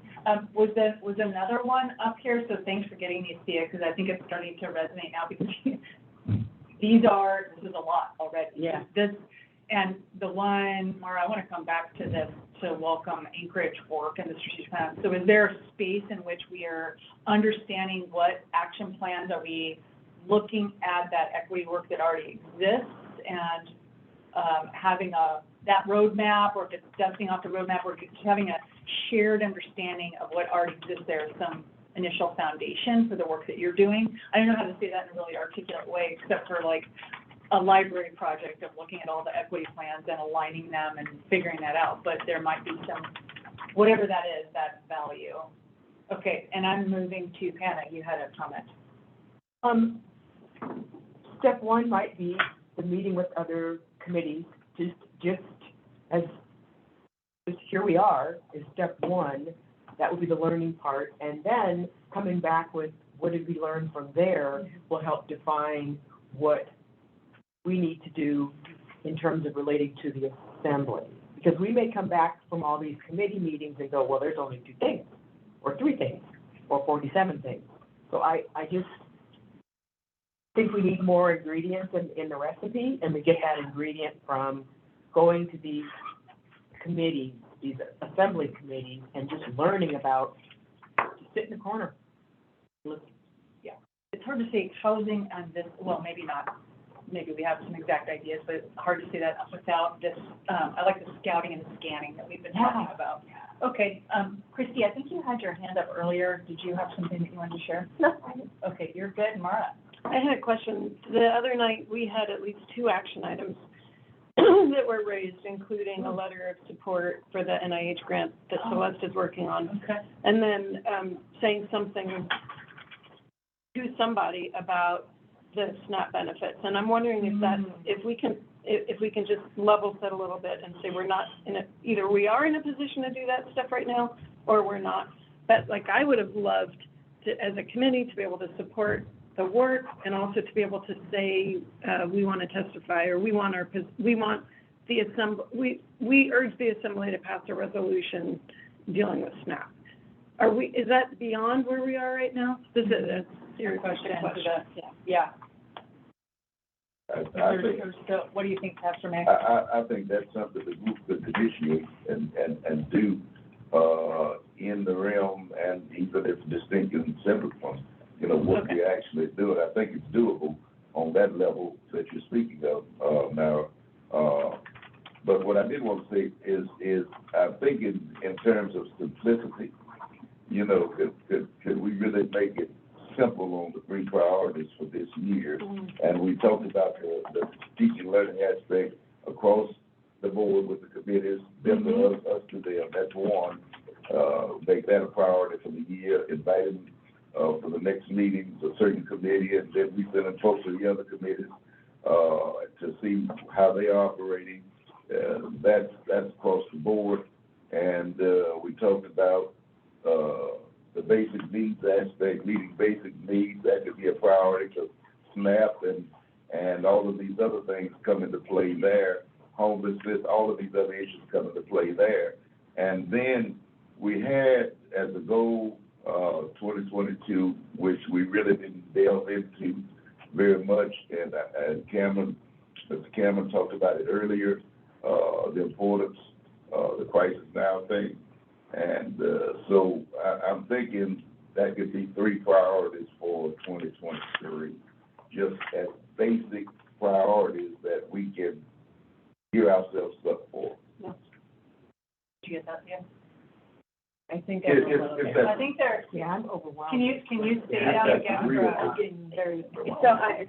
So you know where I'm at, because I walked in late, so I'm like, wait, but I do have a follow-up question if nobody's in the queue. We have Thea was next, but she maybe needs a reset for all of us. Yeah, go ahead. So, Pastor May, in your number 1, does that include educating the assembly members? And them educating us as well. Okay. From their committee perspective, the various 15 committees, I have them as they are. We can schedule one for 15 minutes each meeting or whatever to tell us about what they do and how they operate, and then give them a semblance of what we're about and how we can interact with them if they allow us to. We could take out a 15, 20-minute space in each meeting the rest of the year and do that. that would be one priority for 2023. And then the basic needs aspect, as takes in homelessness, SNAP, and all of these other things, education, all these other things that we've been talking about. And then, crisis now. Okay, and I keep going back to the assembly. Because the assembly, again, is the foundation to where all the decisions are being made. I mean, and if they don't have that educational piece surrounding equity, then we're missing opportunities.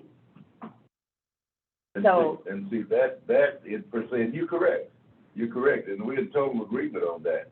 But that happens in the discourse and the interaction between those committees and our committee, which all of these other committees are staffed by assembly members. And so we'll be interfacing with them on that level. Yeah, go ahead, yeah.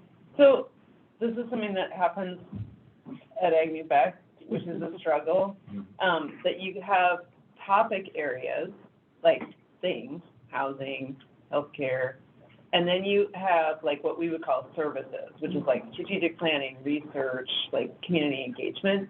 And I feel like our list up here is kind of prioritizing our topics, like our things. Like these are the things that we're most interested in, like having a impact on. And then these are kind of our methods. And so I think it's okay. I guess the way I'm seeing it is we've done a first pass at prioritizing the things. The what? Those are our three buckets, the what. And this is a big list, but I don't think we're saying we're doing this. This could be, the rest of our lives, right? So like. It's going to be. Yeah, that's what we want to make happen. Overall, long-term. And then there's a role that our committee has, and so this is the kind of how. Yeah. And I guess what I'm hearing, so the ones I bolded were the things I heard people saying. So I think if we could maybe just agree to like 3 of these right now, maybe that would be good, because right now there's like 6 folders. So the first one is, I think we're in agreement. We're gonna make this regular structure. I think items 1 and 2, Yep. P 1 and 2, boom. Yep. And could you hit the return bar for me? Right here? Yeah. And just create, and then you could just make that a space, just zero it out. Okay. There you go. So that's the one thing. That's like this whole bucket number 1 of embedding equity and municipal, processes, all this stuff in the learning. And then you're saying, Thea, the next kind of category, because I think these are 2 related activities. But just so I'm clear, Shelley, I think this spans all 3 of our buckets. So it might be that when we go to housing, okay, cool. Yeah, like how do we get to this basic needs thing, because we don't know where to put our attention Right, there and today, there might be things without happening. doing, Yeah. And then next you had, This is the kind of establishing common language, educating about equity. Why isn't that in number? Why one isn't it and number two? 1? Right, yeah. yeah, so I think this is the tool that we use to participate in these other spaces up here. See, I think that you're good. I think that if you're gonna go to the assembly committees Yeah. and listen and learn, we're here, this is our committee, and we're here to provide resources and support. I'm here to learn about what your priorities are with the year, what you're gonna be working on, to find a way for us to figure out a way to interface with you, period. And then that's an opportunity for the committee to go, well, here's what we're working on or whatever. So that's an opportunity to listen and learn, bring that information back to this committee, which is the second part of it, then to identify what this committee wants to work on and where they can support. So that's that process, which is going to take a while to be able to do that. So that's what I see as that, those 1 and 2. 1 and 2. But the second one, the educate one is like, what does this committee believe? Because you don't want to be at the same time. Now that I'm listening and learning, now I'm going to explain what equity means. Right. And we're gonna, that's something that this committee can work on in terms of creating something, creating a document or whatever. Training opportunities Training from national experts that Right. come up and. Because we're trying to get people on the same page about what we're talking about here. And I think this committee would be a great place to do that. Yeah. So that's the first one, it's like that whole bucket. We're good with that. Yeah. So so I think that the thing I'm interested in hearing from that group is like, one direction we could take is educating the committee and others about equity. Another one that could take time and attention is actually kind of what was on Cameron's picture, getting more input from the community. Because I think like through this first one, we're gonna hear, what does the assembly already know about? But our whole reason for being is they actually don't know a lot of the time. So we need to be able to bring input from the community to that process. So that's another place we could put our time and attention. And then I think we're still in this kind of long-term, immediate-term thing where, you know, we might get a request for a letter of support, or we might need to weigh in on a resolution. There's gonna be like these immediate things. Yeah. So, this one, And then the last one is just. isn't that kind of like an overall strategic, like, that's what we will end up doing on a regular basis, no matter what the topic? I'd agree with that. It's an operational It's just gonna thing. happen. Yes. You're gonna do that all the time. Yeah. So Exactly. this could almost come out of like must-dos for Yeah. 1 year. Yeah. So but determining the process for how you deal with the, have to make a decision and come together as a committee to formulate an opinion on that, that may be, so figure out the process for that. But, I wanna come back here because and maybe separate these out. Dia, can you just hit this return bar again? It's hard for me to see all it crunched together like that. There we go. And so there was this thing about like the longer term, like equity education, but I wanted to get input on this one, item 3. So this idea, I like how Cameron was thinking about it earlier in terms of like the assembly, information exchange, and then from community organizations, information exchange. And is it the interest of this group to prioritize the same type of education that's gonna happen with the assembly committees? The opportunity to invite community organizations to have space on your future agendas to share their equity priorities or their strategic priorities or concerns related to equity topics.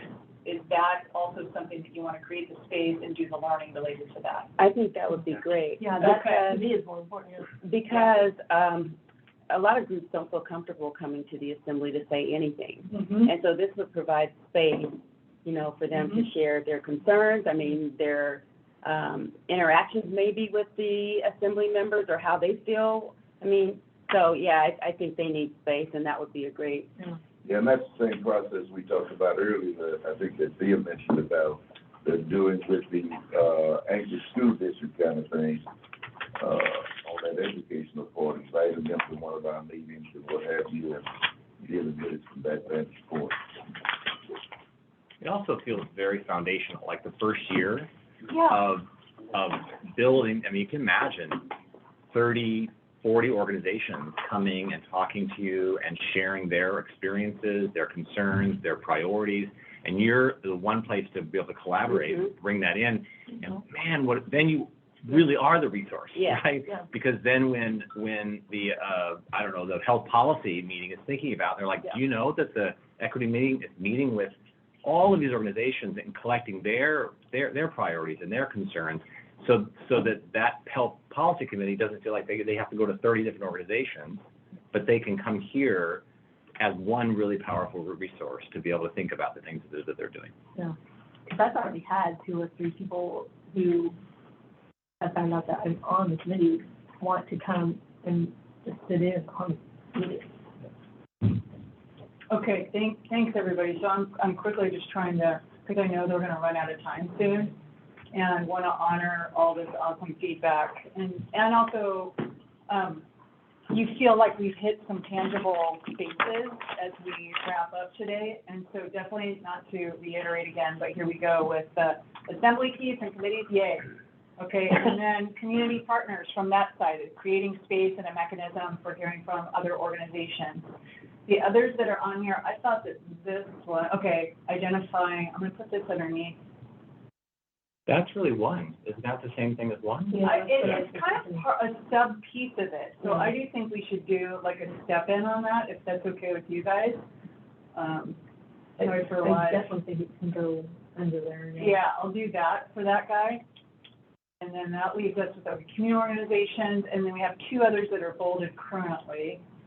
And I think number 4 could go under number 2 because we start to be gathering information. yeah.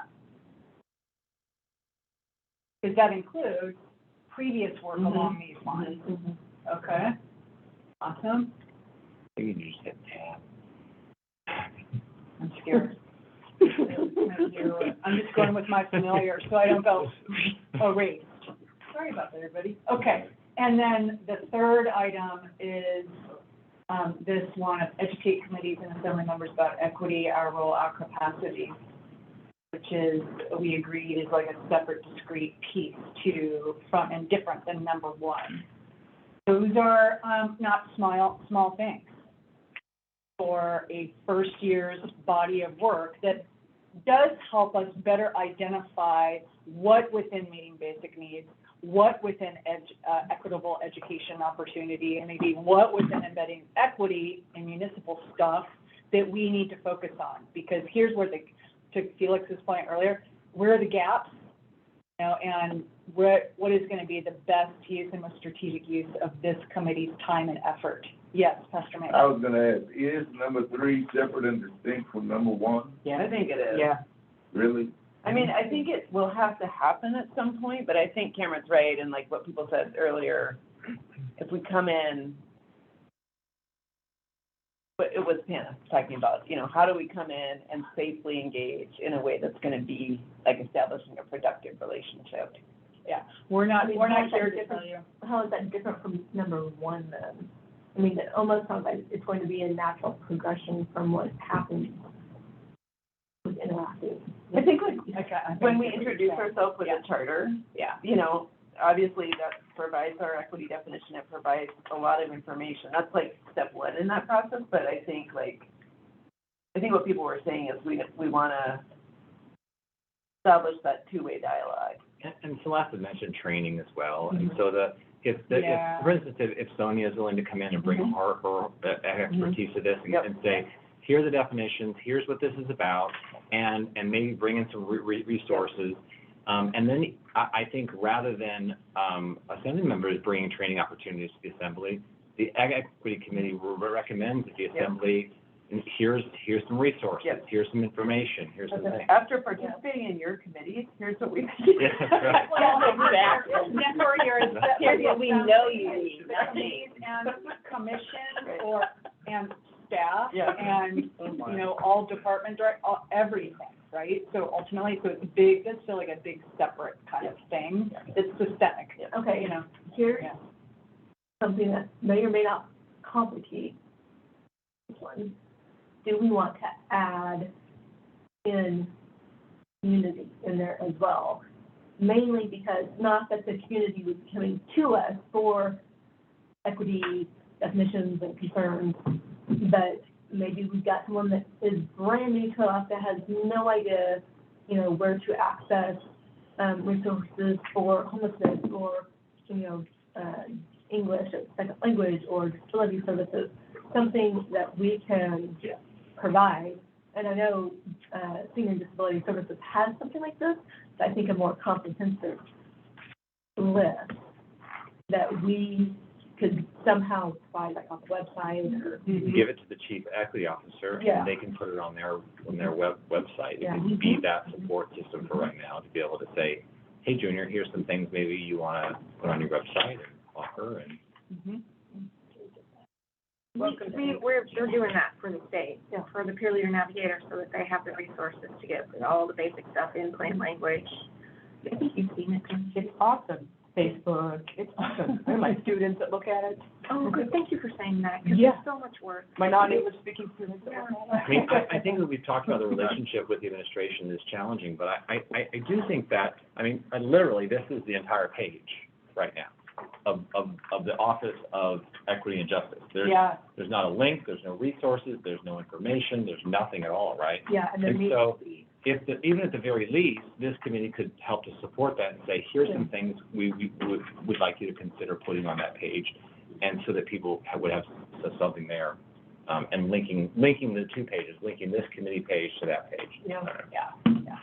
Pastor May? Yeah, and I would agree with that. That would be sort of ongoing things, but I guess what I keep coming back to is this. When we talk about, from my vantage point, when we talk about engaging with the various committees, in my opinion, having them come to us going to them, but specifically when they come to us and interact with our committee and say whatever they have to say about their committee, whatever, is an opportunity in that for us to say to them, okay, here's how we view equity, and move forward with that, working with them based upon how we've defined it and they understood it to be defined, and go forward with that. And I think that's a piece that's all part of that.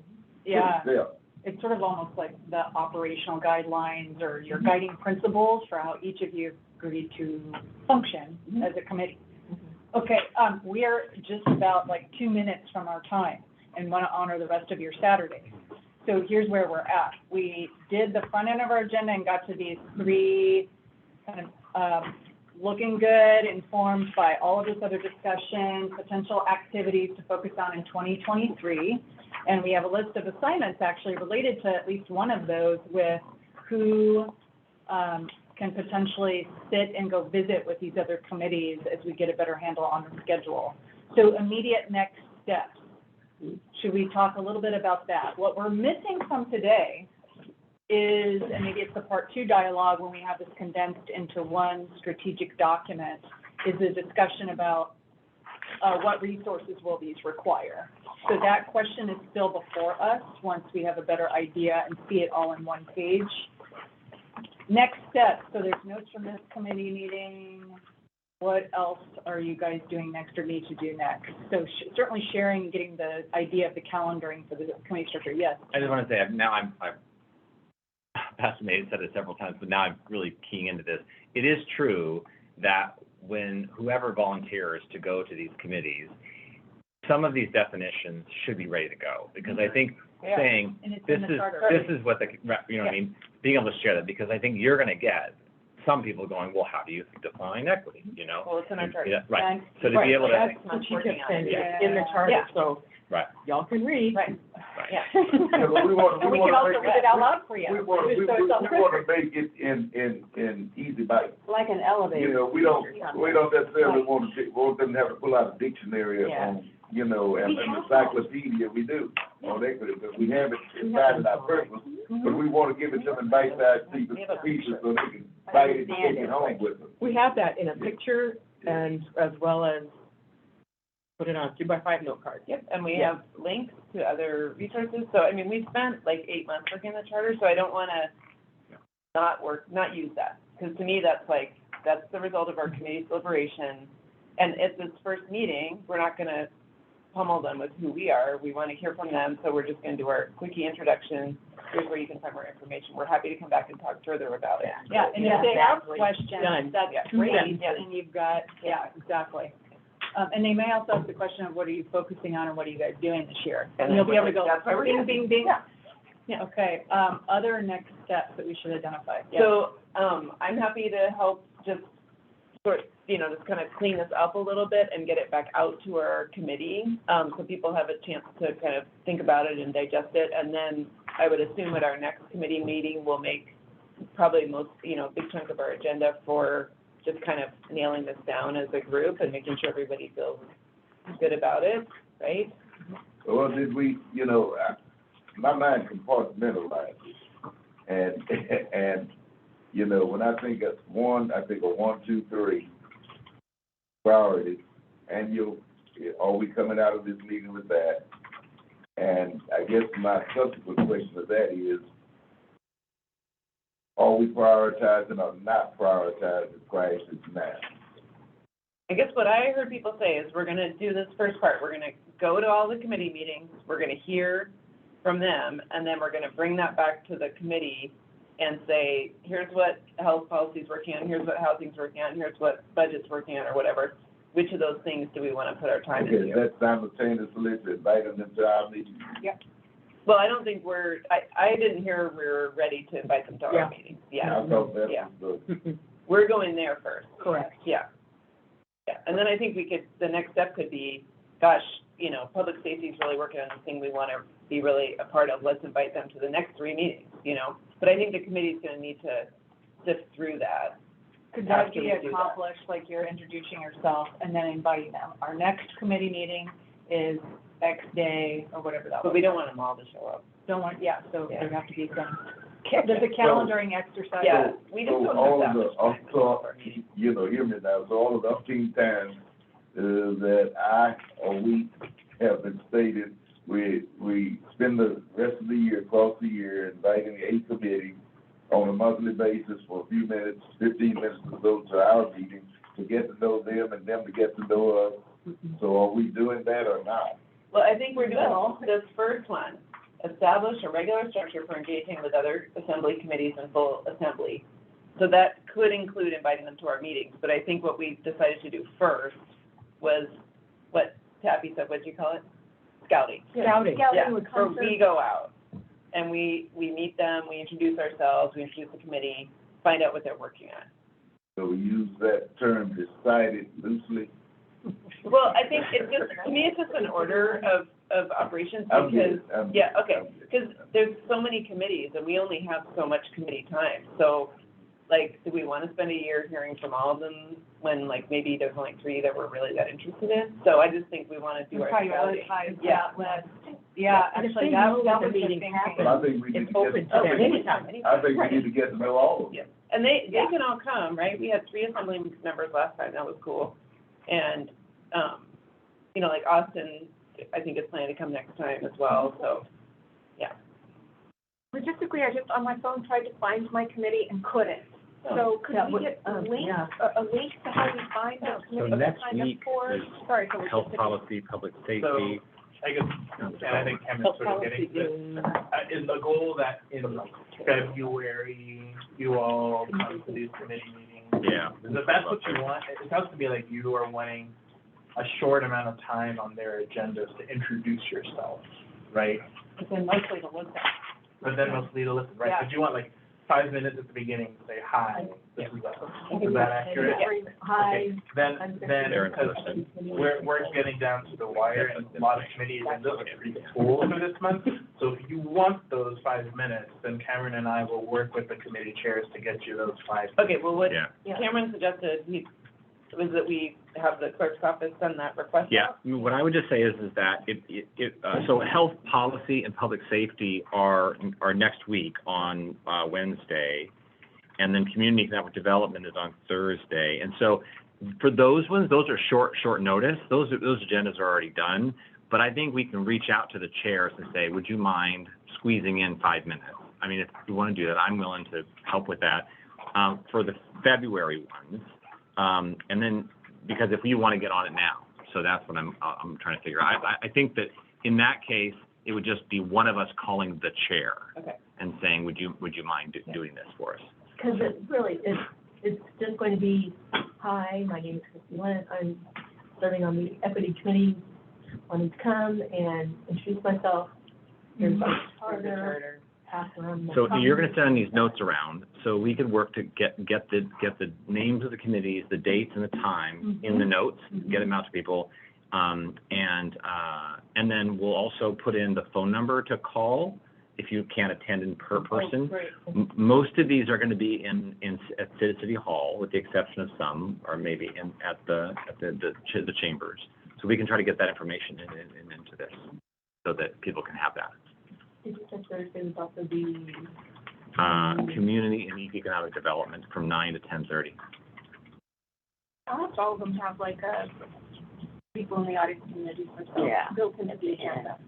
So the key thing, though, that we didn't get to today, that I know is also really important, is do we need a budget? Because we need kind of our plan and then our budget, and then that has to go into your First process. quarter budget revisions would be March, right? I feel bad for that. And the last time we tried that, it was not successful, so we need to have a real plan. Yes.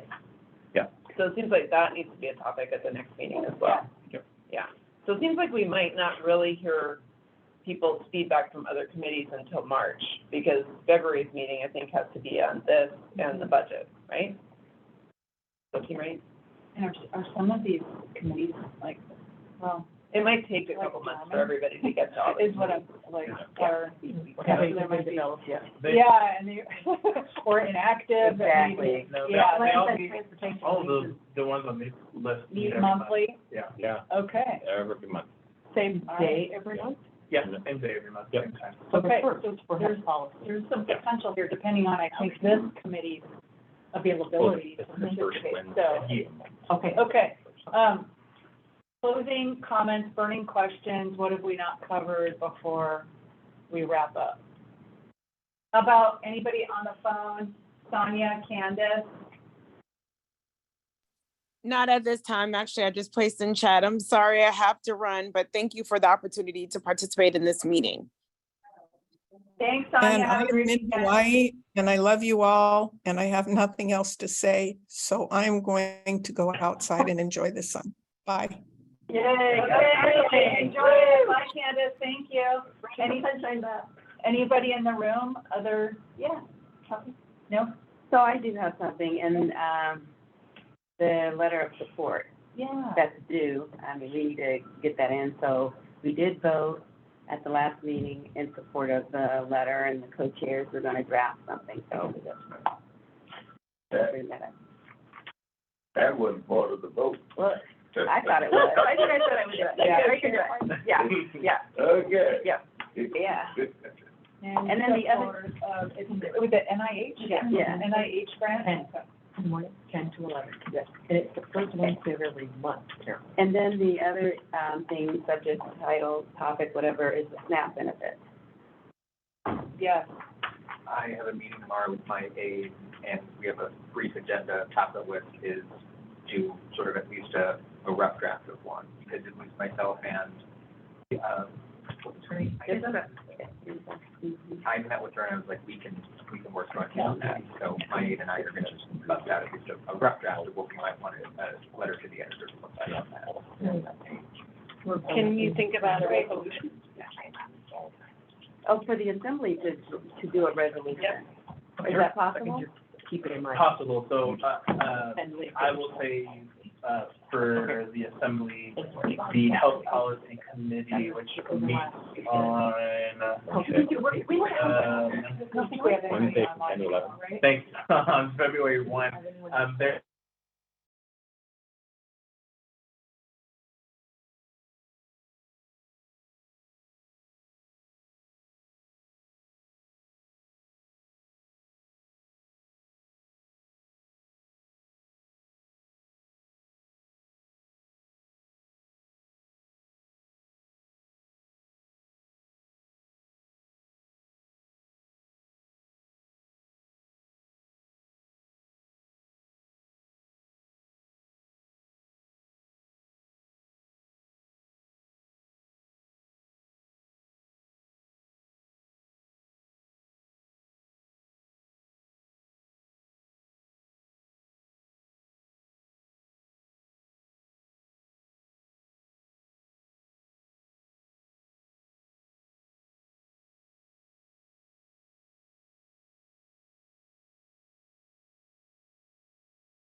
In recording mode, and you said we have, Yep, so we have I'm to feeling real informal, so I'm say, sorry about that. is there but yes, any audience participation?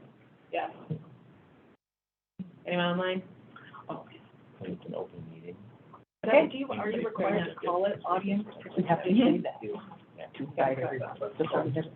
Okay, can we formally adjourn the meeting? Is that okay? Then we can stop the recording. Any final questions, comments, concerns, Dr. May? I'm good. I appreciate, as I stated in the opening, thank you for your time commitment on the Saturday. Great, thank you. Thanks, everybody. Meeting adjourned.